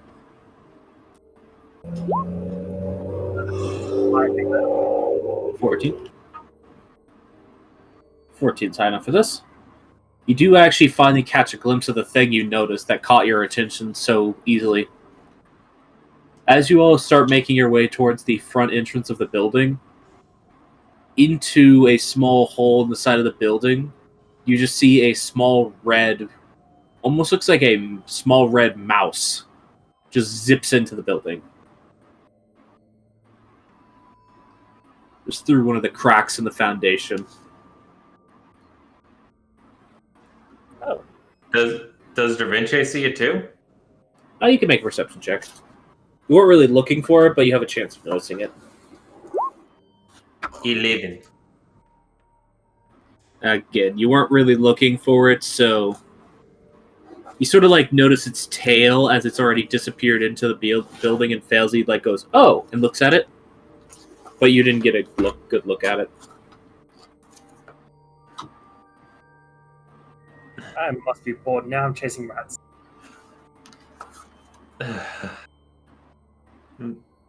At least we found. At least we found it. Now, Failsy, just want to mention this. Something. Given the contents of the letter, there may be some information that will come up about me.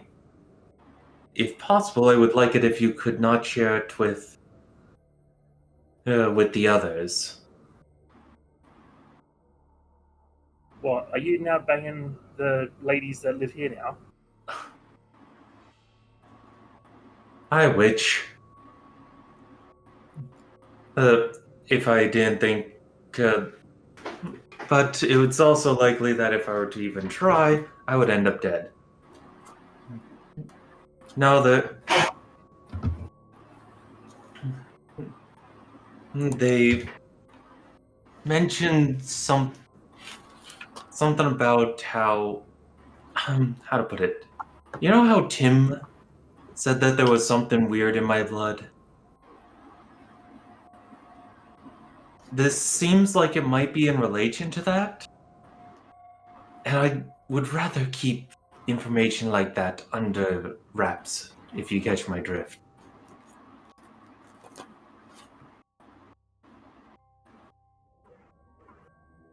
Okay, then.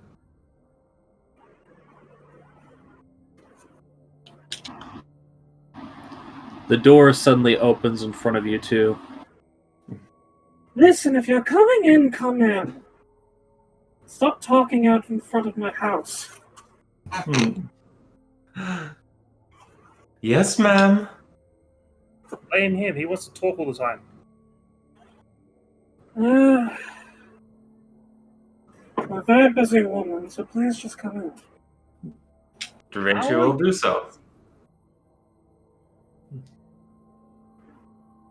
Sorry, you're saying something, Failsy? It's like, how are you busy? You have to get lost to find this place. You seem to pretend as though I'm not doing things other than serving patrons. Alright, then. Yes, you both enter the storefront. It is, as you remember it, these sort of just small line shelves alongside the main entryway that are just lined with various potion bottles and small magical knickknacks. Most of them crystalline in origin, though you're not entirely certain the make of any of them in particular.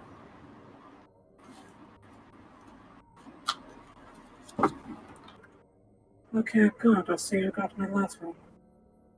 Da Vinci will pull out one of the side pockets. That I did. Well, it's good to see you're punctual. That is always a nice change of pace. Oh, yes, and you. Yes. The woman you know to be Hemia just looks at you, Failsy. I believe my wife had some words for you, apparently, about something you gave her that has caused her no end of frustration. Yeah, it was a rather nasty-looking lock that likes to eat lockpicks. Yes, I've had to buy many replacement lockpicks and even try making a few specialty for the purpose. Needless to say, she's been very frustrated by it, so I'd like if you could go speak to her. Okay. As for you, Travinci, Yes.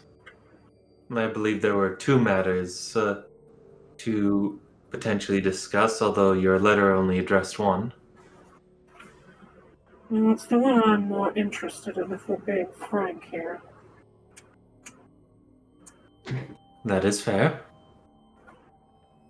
Although I did do some digging about your other question. Come with me into my office. Certainly. She leads you out the back of the shop's main room. Failsy, Burping. Jesus. That came out of nowhere. Clearly. As she leads the both of you back through, you can she actually points you off into a small workroom down this hallway behind her main storefront, where you can still hear the sounds of someone cursing loudly coming from it.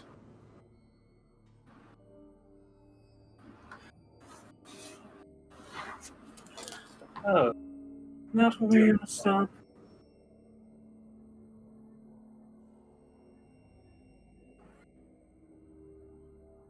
I'll come back to check on both of you in a moment, but for now I must address your friend's concern here.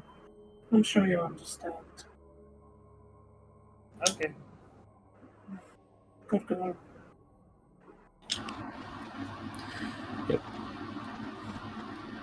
The room she leads you to, Jervinche, is a dark interior room, due to the fact that you are a human without any form of dark vision. It is incredibly hard to see in here.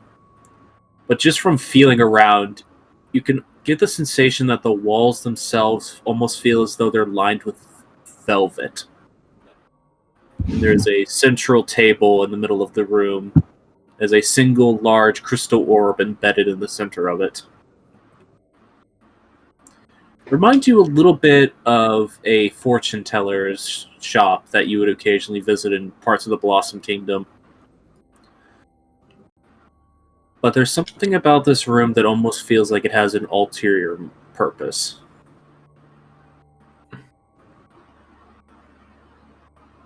My apologies. My eyes aren't like others. Is it possible if we could get a bit more light in here? No. Sit. Just feel for the chair and then sit down. Yeah. Luckily, because there is a bit of light coming off of this crystal in the center of the room, it doesn't really seem to be anything on the floor outside of it. You're able to find a seat, of which there are currently only 2 at this table. So, And she just seems to produce a book from nowhere and just sets it on the table with a loud... I don't know if that picked up on microphone. It did. you're curious as to the nature of your blood and the other worldly means it has within it, yes? Yes. It's now been commented on a few times that there seems to be something peculiar. Well, as much can definitely be said.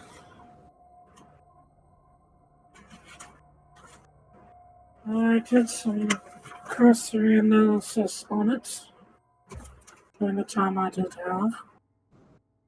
And I've concluded something rather interesting about your blood.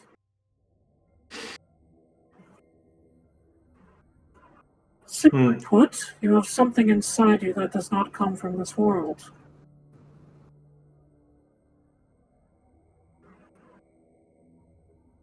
Durenche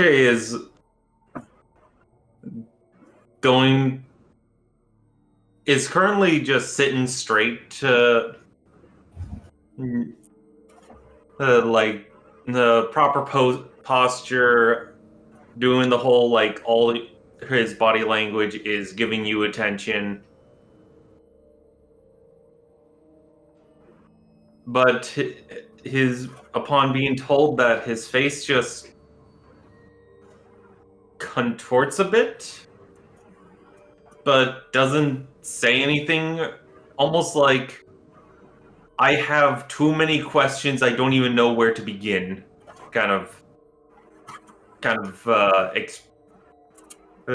kind of expression. I'm sure you're curious, but I don't necessarily know if I can really dive into the minutiae of it for you. I don't know how much you'd even be able to begin to comprehend of it all. I am extremely curious, and It would be appreciated if you could to if you could explain as much as you're willing to do so. Well, then I'd recommend you don't talk while I'm trying to talk. He just nods. I'll provide you one point of counter here. What realms are you currently aware of?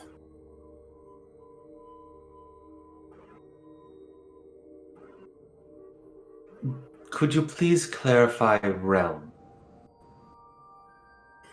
Well,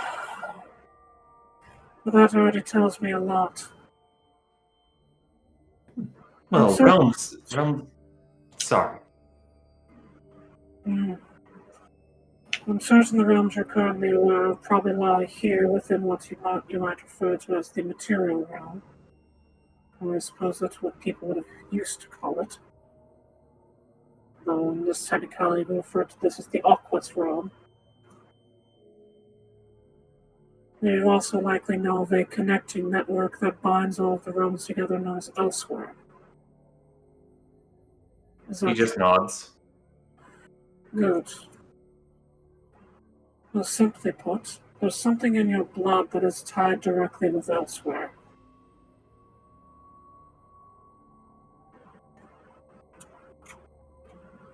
I was doing a bit of research about it.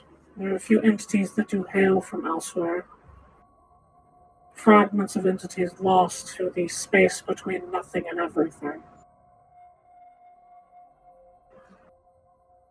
I could go into some detail about it. It mostly has to deal with a lot of aberrant creatures. Do you know what aberrations are? Nod yes or no, please. Yes. I said nod, but alright. Well, typically has to do with a lot of aberrant creatures, though there are a few entities which are purely high magical concentration creatures, such as some elementals, Jinn, Genie, Shrung, Ganassi. I don't know if you actually know what a Ganassi is, or if you have your modernist perspective of what a Ganassi is, given that you are from Tazvarel. He will nod. Well, simply put, there's something in your blood that has from there. I've not been able to pin down exactly what it is, but it definitely is more attuned to the magic of the realm itself than it is to any particular realm that it connects within. Currently, I've been able to make contact with Aquis, Magia, Ignis, and Temporia. But that is about the extent of it. There are many realms that are still lost in the ether that I've yet to make full connections with.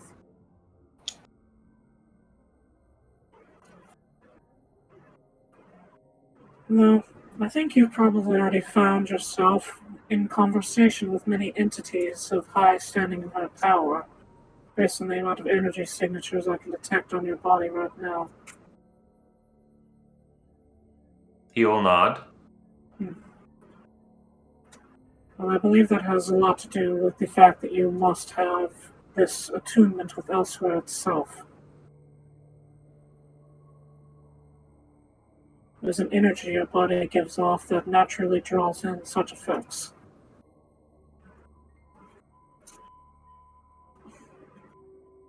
There used to be a term for this. Well, I believe it's mostly lost to this day and age. Have you ever heard the term Star Child? He will shake his head.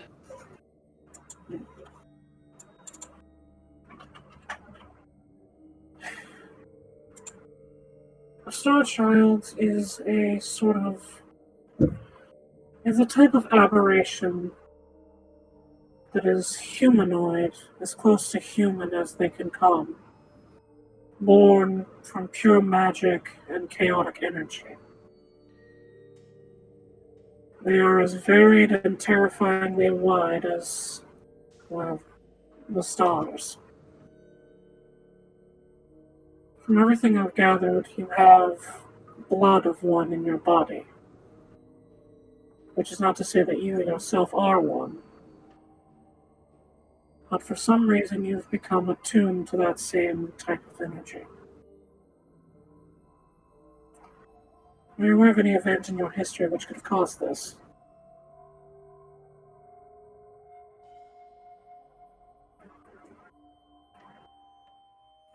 He kind of sits quietly before then. It depends on the time frame. Recently, there have been a number of interesting events. But if you're referring to my childhood, depending on how seeded this is, I'm afraid no. Well, you likely wouldn't know. Given how ingrained this is with your own aura and blood, I would have to say that this is something that would have had to happen either near to the time of your actual conception or around the time of your birth. I was unaware if you were told anything by your parents that might have caused such a thing. He shakes his head.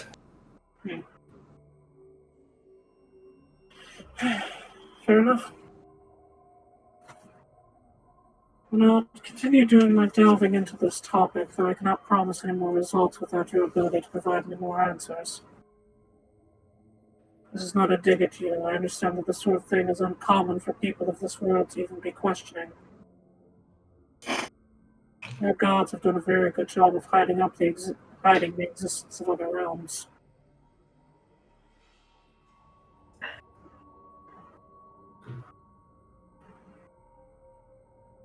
Particularly the water one. He just does that kind of nod of acknowledgement, like I know how much of an ass he is. Indeed. Alright then. So, there's a couple of things I can offer you to this effect. It would be something we'd have to do at a later point, so I can gather the materials for it. Because as much as I'd love to use some of my personal stock, I'd rather not waste it for this endeavor, to be frank and honest. We can attempt to actually summon the entity for which your blood is tied to. And try to get some more answers that way.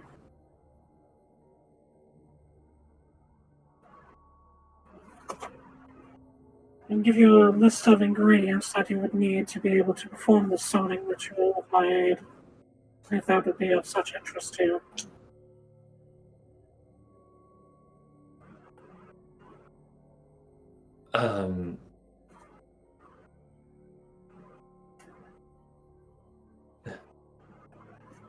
That I would need to think on it, but I'm open to the possibility.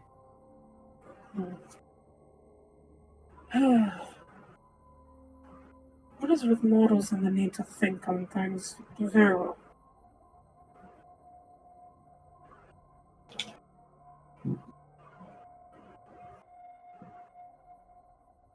It I understand. just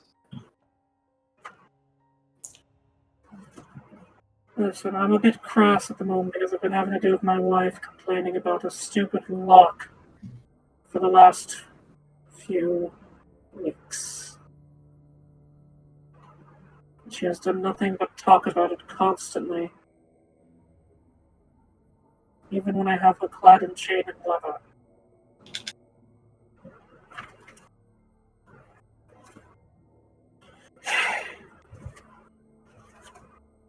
Sorry. It's been a very stressful time for me. understandable.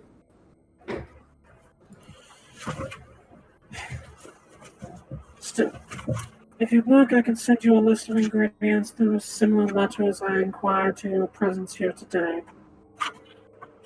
But on to the other topic that I understand you're probably a bit more interested in. I looked into it. Sorry. Before we change topics, is it okay if I ask a few questions? I can guarantee that I will not. I can guarantee you that I will not necessarily be able to answer any of them, but certainly I'll give you 3. What are the? Could you please repeat the realms? Because that is entirely new information I've never heard of before. The one you're currently in is called Aquis. There's another realm very closely bordering it that is newer than Aquis, but is currently gaining power at an alarming rate, called Ignis. It was created.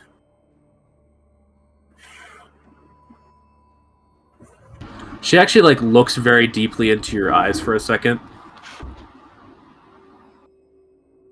Alright, you're a little bit aware. It was created whenever the god of fire, or as she so calls herself, ripped open a portal into elsewhere and poured elemental fire energy directly into that plane of existence and forced a new realm into being. It When has since been dominated by another entity and caused to truly become stable in its own right. you mean when after the Hellmouth was opened? Yes. Well, it's not dominated by another entity that has actually done much better with it, if you ask me.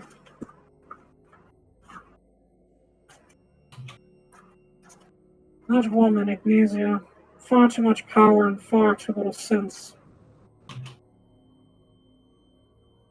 Still, that's not why we're here.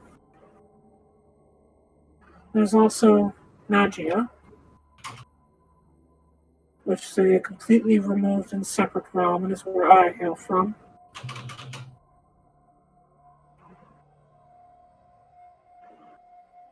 It's a rather desolate place where not many entities can survive unless they are incredibly attuned with magical potential.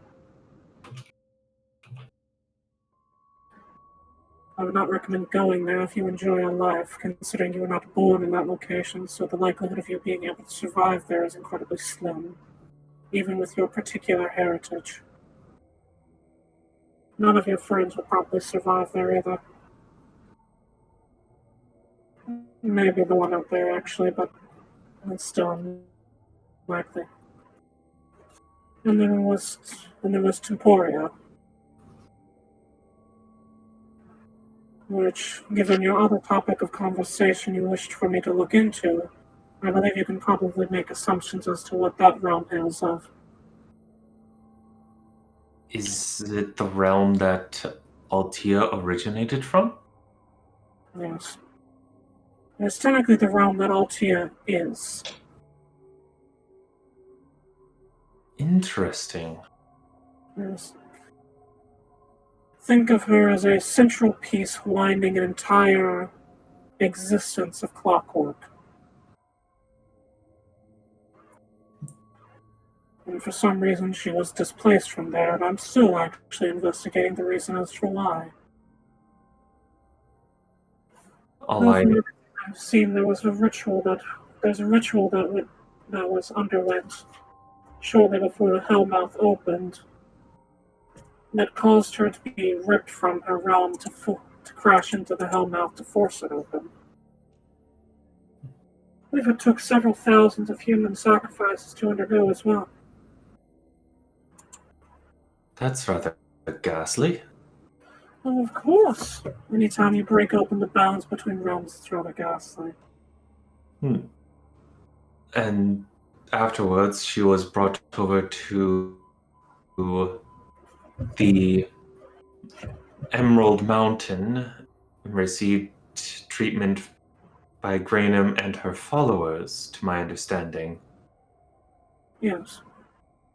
To my understanding as well. Unfortunately, I was not present at that time. For as much as I may not be mortal anymore, I've not been around that long, unfortunately, so all of my digging has to be done in retrospective.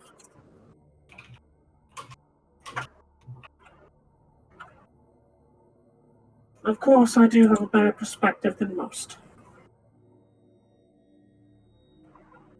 A perspective that's greatly appreciated. My second question is you commented on my having experience with godly entities and to them leaving a mark on me.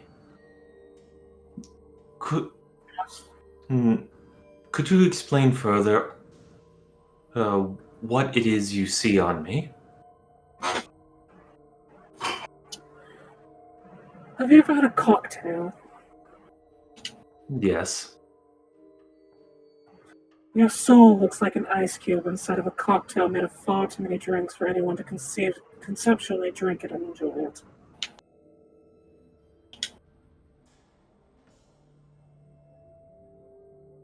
That is an interesting way to put it, but I'm guessing that means then that you won't be able to identify what each drink is.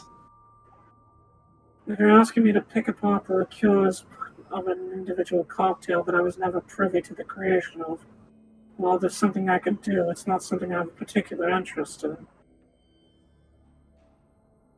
in. That is fair. It was point of curiosity. I know that I have met Magisteria, Altea, and Granum. You also have touches of Ignacia on you. I can see that rather plainly. From living in Tezverel, yes. As well as potentially a hint. Anyone do that. Hmm, Only direct as well, interaction does that. yes. As well as potentially a hint of Aquila having spent time with a child of his. Yes.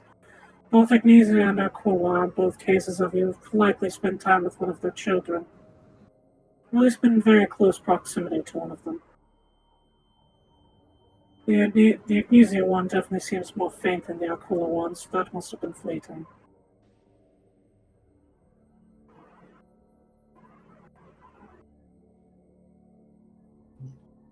You also have components on you of an entity that I believe your world calls Corvinus.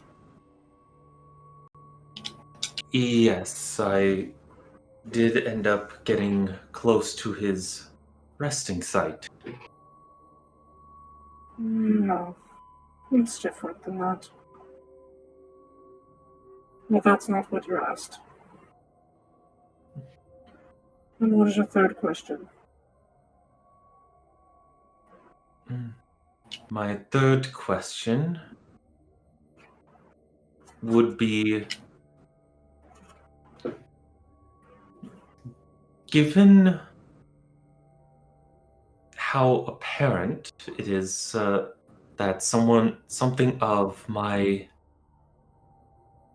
blood stands out, have you seen something like this before, or to actually rephrase that in a way that is more direct to what I'm curious about?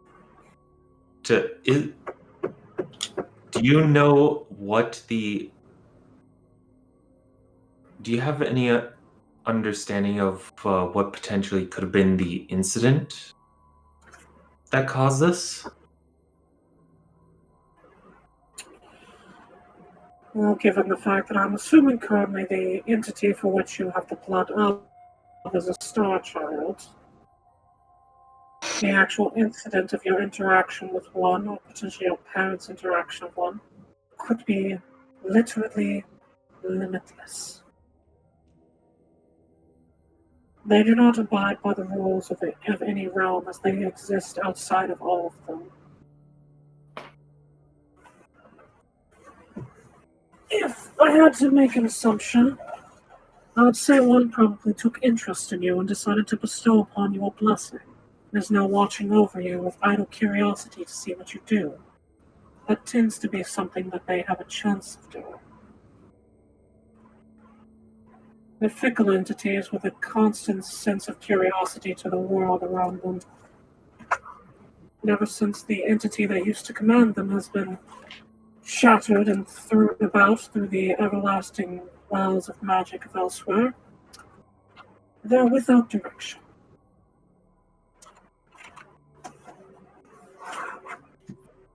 They used to be commanded by Magisteria.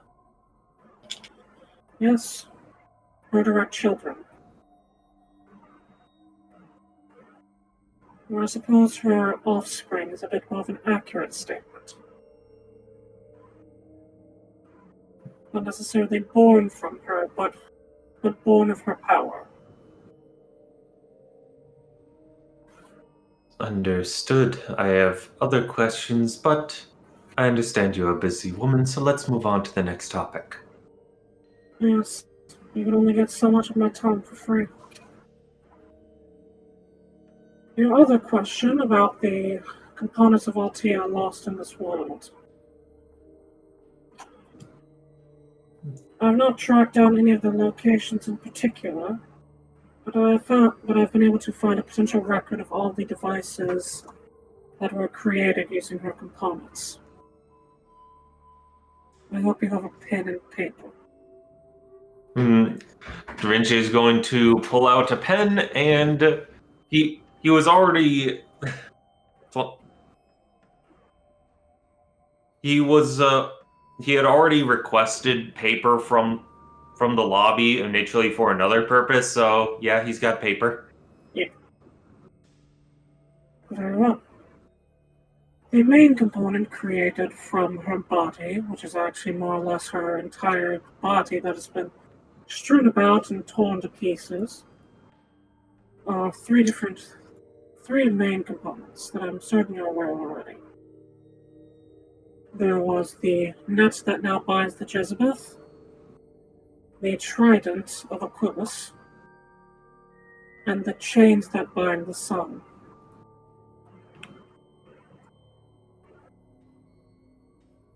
Those were the components that were made largely from her flesh and bones, if you could call them that. From her actual clockwork, there was an entirely different set of components constructed.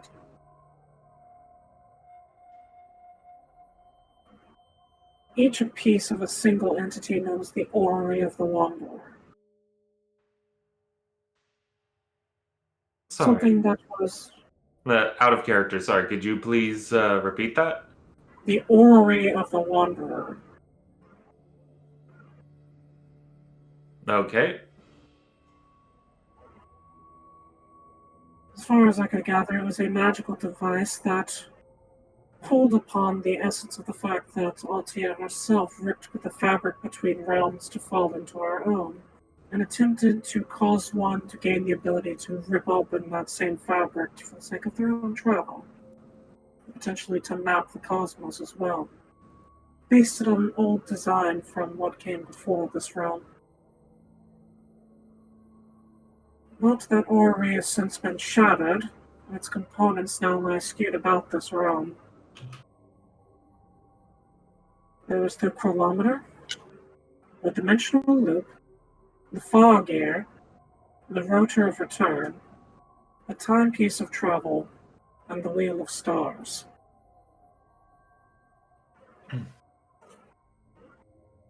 Hmm.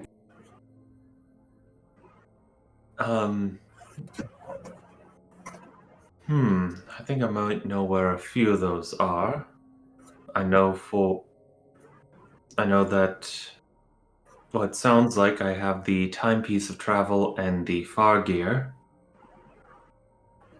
Yes. In a basic overview, the chronometer was a device that, when used on its own, apparently allowed one to rip time away from another. Essentially bend and change the flow of time and fate in a small, controlled area for the sake of their own benefit. The dimensional loop was an item mostly used to hide oneself from harm. The far gear was the main component, which could potentially rip open the space between realms and pull from it an entity of great power. It was apparently a personal aid to Altia herself.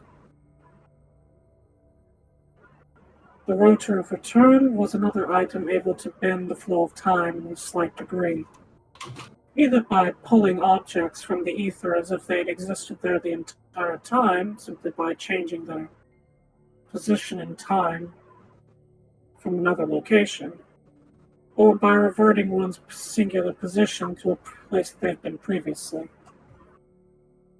You know of the timepiece of travel and what it does.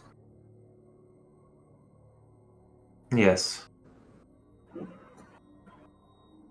Wheel of Stars was an item that allowed one to change the fundamentals of physics around them as well.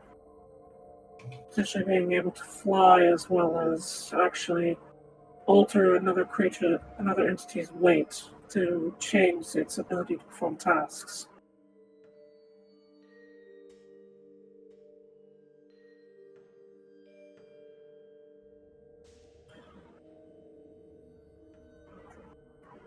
As for the Ori itself, it was an item of intense magical power that caused one to be overtaken by an unhealthy sense of curiosity.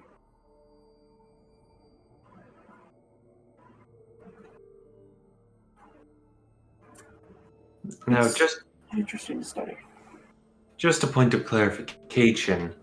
The Ori of the Wanderer, it's all of these pieces, the timepiece of travel, the fog gear, the chronometer, dimensional loop, all those, Mm-hmm. they combine to be the Ori of the Wanderer, or is the Ori a separate thing that has those as components? A separate entity altogether that has those as individual pieces. Then, okay, so then I might know where the Ori might be. I believe you've seen it before, at least. Underneath Fellhaven, there is a Ori that has been tampered with. Not terribly surprising. These items were made a long time ago. Whatever purpose they serve now is completely different than their original. Yes, I understand that my timepiece of travel was, when I received it, would only stop time temporarily. Yes, and from what I've read, that's not even a part of its original design.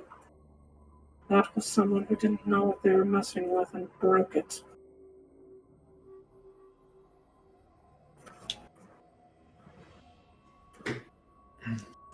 It has at least since been repaired by Altia herself. Although,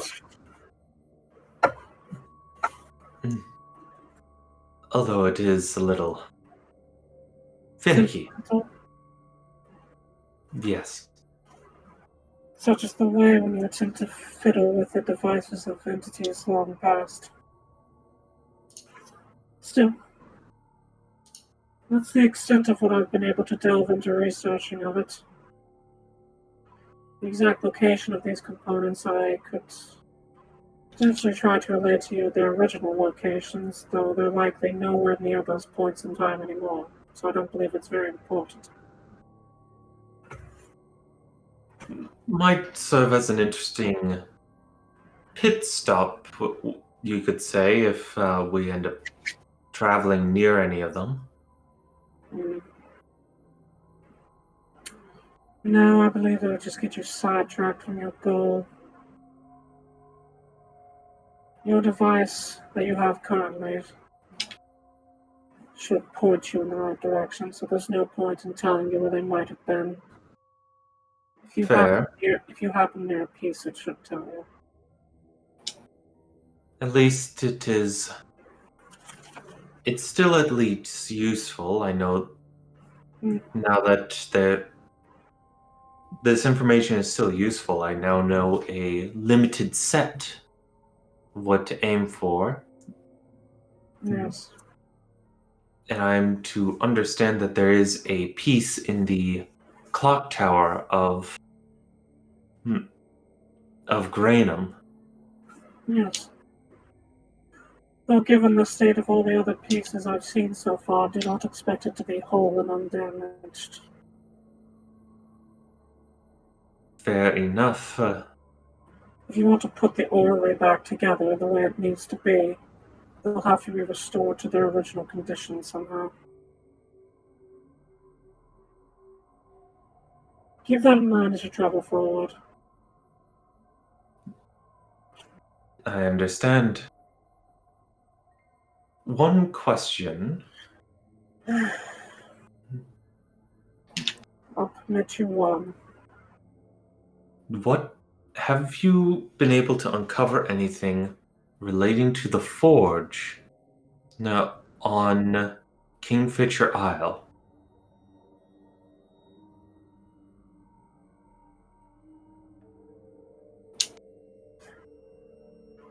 It was something that came chasing after Altea after she disappeared.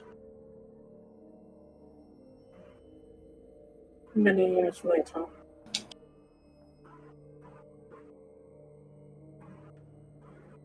As for its intentions or actual motivations, I do not have them. But whatever Fair. is powerful. That is still useful information. Thank you. Yes. Alright. Get out of my office. And Will take it do. with you when you leave. Mm, Otherwise, um, I'll pour the broth into your soups every chance I get. would you rather us leave the The way you premises? came in. I was going to more ask immediately, or are we permitted to do some shopping?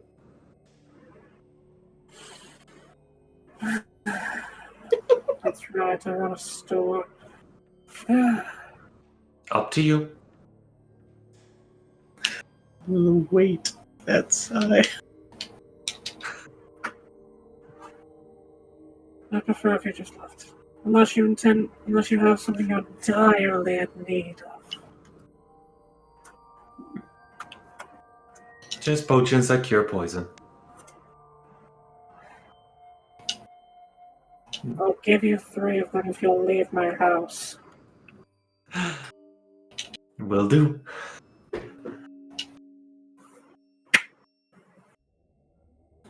You just hear the sound of glass tinking outside.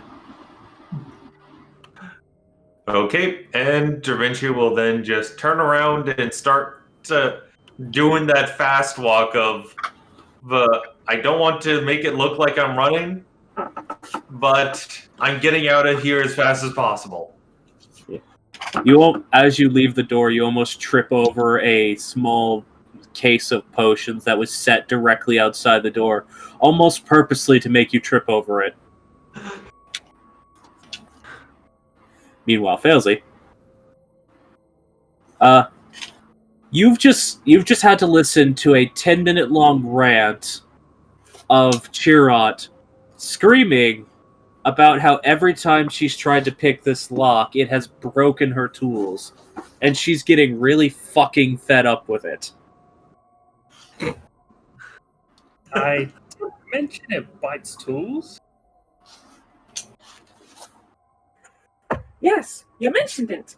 But what you didn't mention was that it bites every tool, and that even someone like me, Master Thief Extraordinaire, wouldn't be able to get it open. Did you even consider the fact that you might not be able to pick this lock?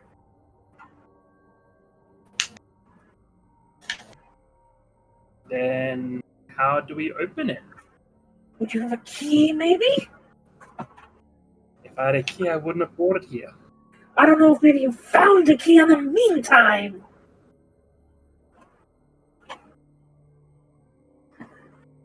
I don't think I found any keys.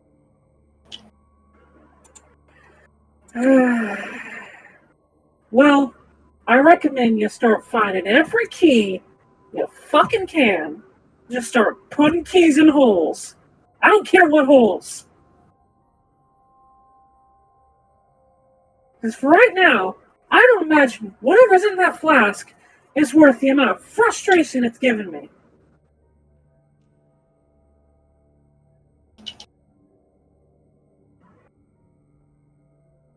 So, is it definite that you didn't get it open? You actually currently see it in a vice clamp on a table with literally hundreds of shattered lockpicks around it. I just picture there's even a broken blowtorch.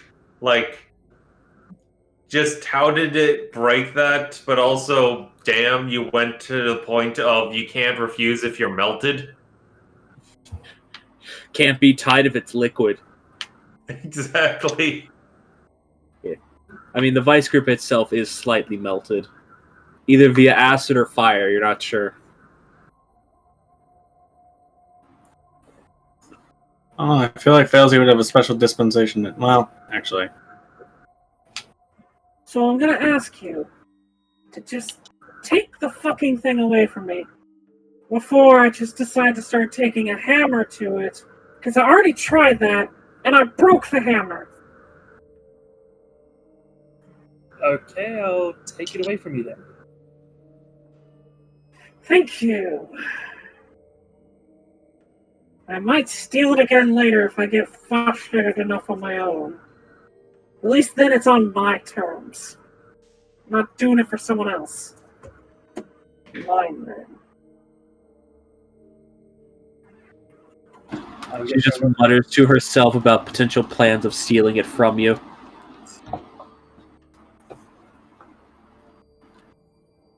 Oh, everyone else seems to be stealing stuff from me. Dog, my staffs.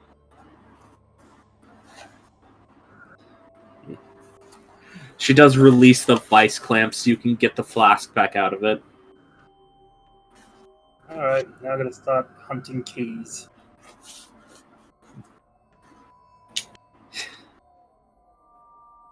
Look. If it wasn't for the fact that my wife's getting frustrated with me and constantly trying to get her to help me with this, I'd be more interested in keeping trying. But I've been at this for a while now, and I don't think I'm any closer than I was when I started. I fucking hate to admit that. Question, would this have worked if we could stick in an anti-magic field? I don't know. This thing looks like it's strong enough for an anti-magic field to actually not affect it.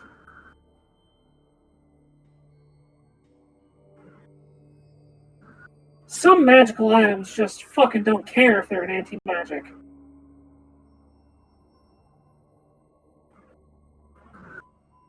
Like, if you can get an anti-magic field up and running, more power to you.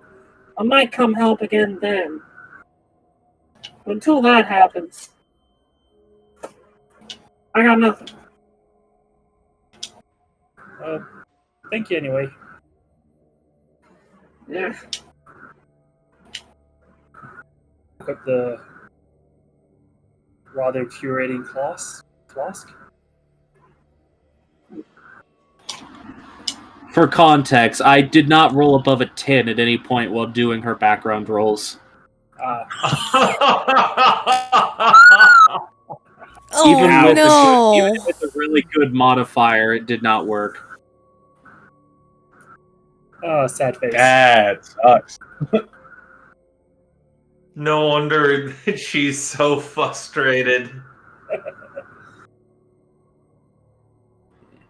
With her modifier, there was a chance for it to work, but she never rolled above a 10. And I don't let people have reliable talent if they're an NPC. That's That's fair. not fair. But yeah. You have the flask, and as you can hear, Dravinche power walking down the hallway. Before I leave, just so I can spend some gold, Are there any puzzle boxes floating around? Puzzle boxes? It's kind of heinous thing. Let me go look. I don't know the storefront. She just sort of walks off in a direction. Hmm. Javinci, you sort of get stopped as this little raggedy-haired, short woman walks in front of you. Oh. Hmm. Sorry to be in your way. My companion and I are just leaving. She just hisses at you and keeps walking.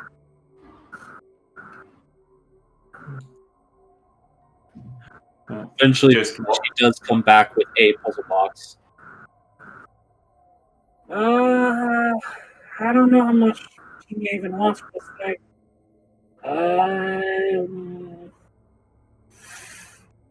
100 gold.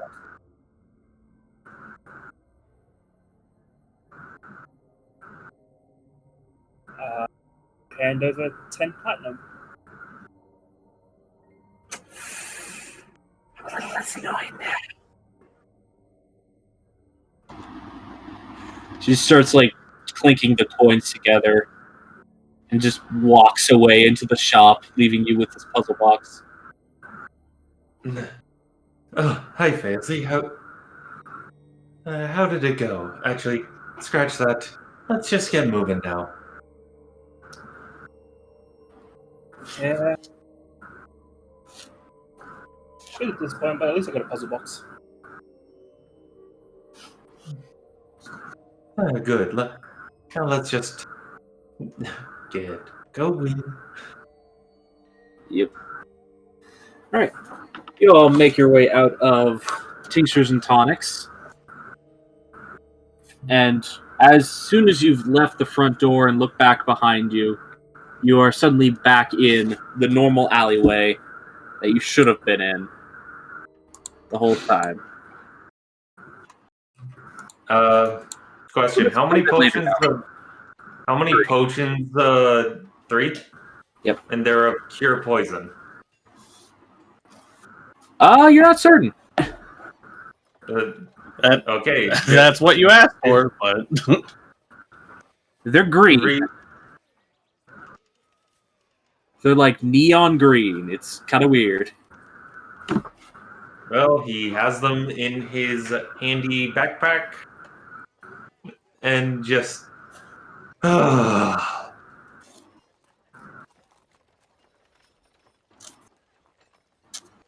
Ooh. Oh boy, that was a lot to think. That'd be a lot to think about. Anyway, go well for you.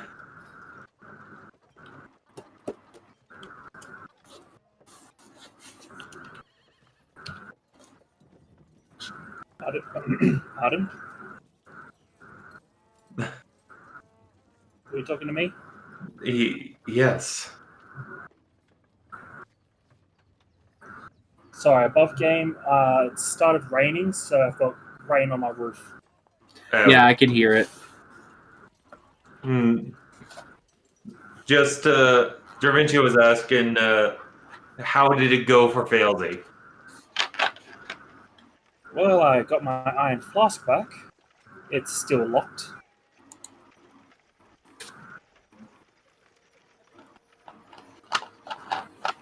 Huh. That's unfortunate.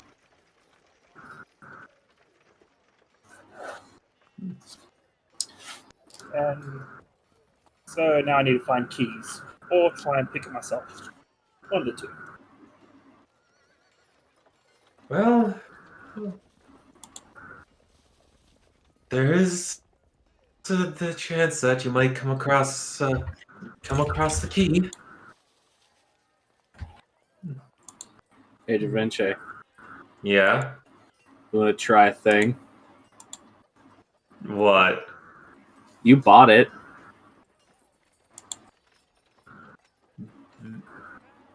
The far gear? No, the other thing you bought. I mean, there. Oh, right. um. uh, well, I did end up picking up this. He just holds up a key with a question mark on the end. It it's supposed to have a chance, a small chance of being the right key for something, but I don't know how well it would work for your thing. Could try it. Well, so long as you know that it likes to bite things that are not the key. Then it might be a bit better to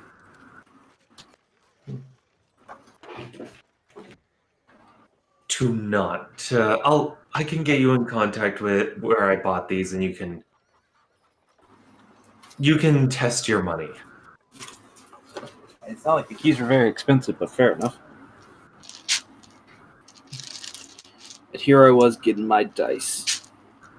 I mean, go ahead and try. It might not be an actual key, but it does like to bite.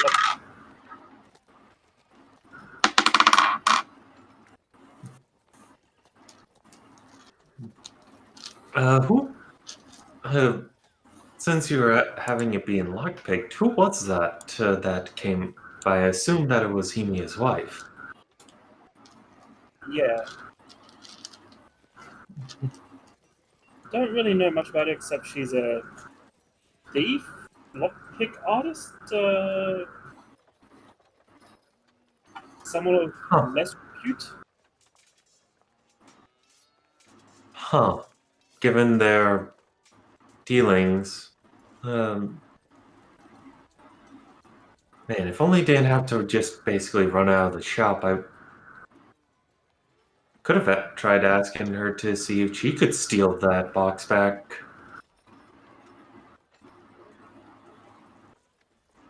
Steal what back? Oh, the The missing box. lock.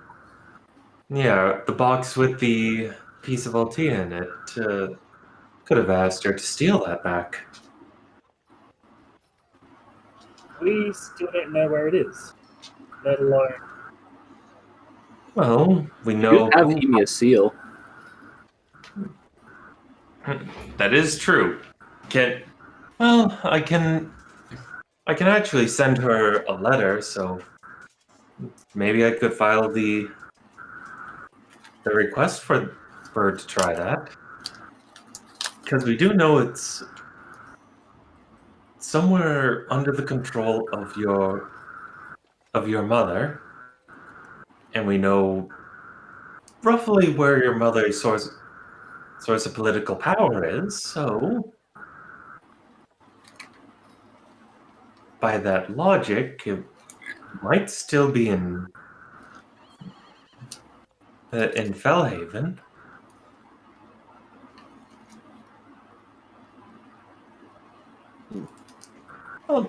I'll see about crafting up a letter and asking about that.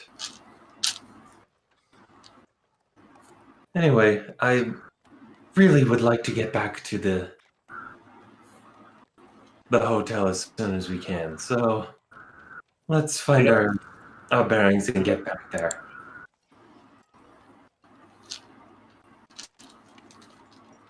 Sorry? You don't want to try the mystery key?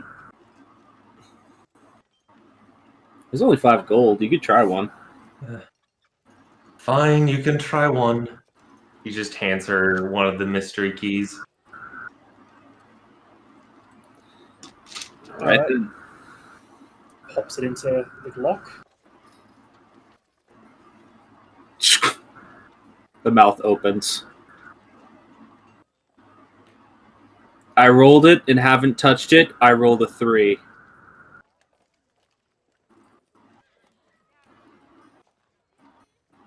Okay. Bite the key in half. No. The mouth opens. Wait, it's a 5% chance. I rolled a 3. Oh, you rolled a D100. Yes. Oh, the shackle opened. Well, that'll be a problem for later. Oh no. I didn't. So we're gonna go, before you continue role playing, we're gonna end tonight's session on literally you both just to be continued as the mouth of the lock just opens.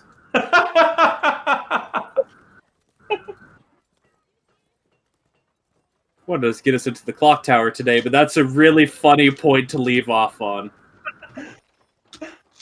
Also, infernal screeching because Chiro is still nearby. Maybe.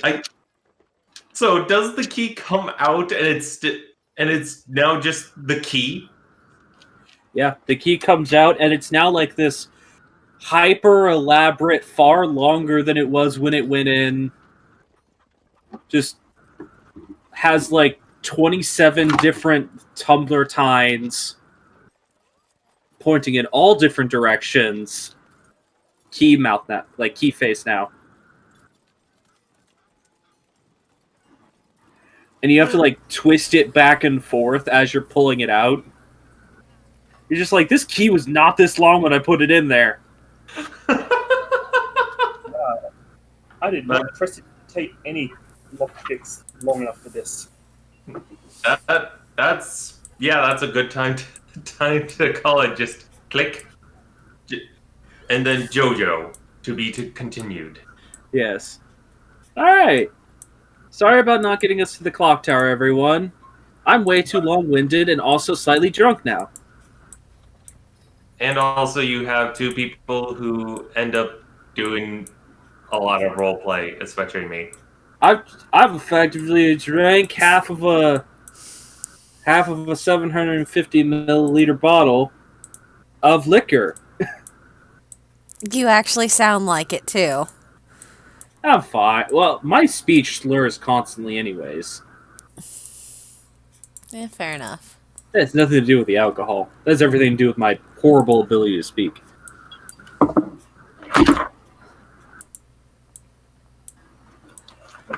Be warned, children. Be wary of the alcohol that tastes good.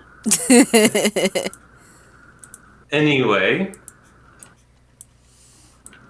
Yes, since is end of session.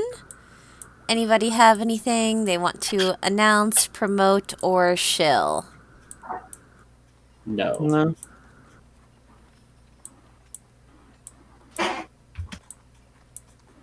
not here. I do not. Yeah, plus it was also just a good point to leave us off considering we're supposed to stop at 11. E. I don't want to take us too far over 11. That's fair. Alrighty. So I guess I'll just do the final announcement thing. If you liked this and you want more fantasy style D&D and you want to find out what the fuck is in that flask, join us here again next Saturday at or around 8 p.m. EST. We were pretty damn close to on time this week. We were only like off by a few minutes, I think. So we're getting better at this.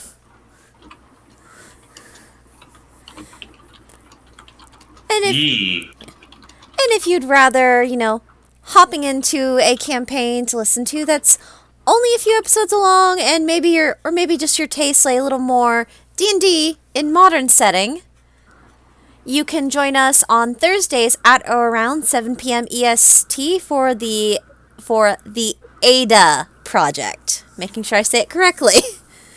Yes. I am appreciative of this fact. Yes, where Armored, Mythosia, and myself play along with somebody who is just learning D&D, so that's exciting. We got a newbie. Doing pretty good so far. Oh, heck yeah. They are taking to it like a duck to water. I was going to say something else, and then my brain goes, that is not a saying. Shut up. I thought you were going to say like a bug to fruit for some reason. You know what? Fair. You wait till end of session to be loud? Okay. Sorry, cat coming up asking for scritchies. Hey, end of session is the best time for it to interrupt. Yes, but if that more suits your taste, you can join us on Thursday evenings at or around 7 p.m. EST for that. Although there was no stream of that this week just because the scheduling didn't work out, so we were just like, fuck it, we won't do it this week. Because we are not professional, the stream is always subject to the, fuck it, let's not do it. Listen, sometimes life is just like, fuck you, and you're just like, well, fuck you too. Yeah, You just fair gotta enough. roll with them. Gotta roll with them punches. But, yes, so, that's it. Everybody say goodnight. Good night. Good night.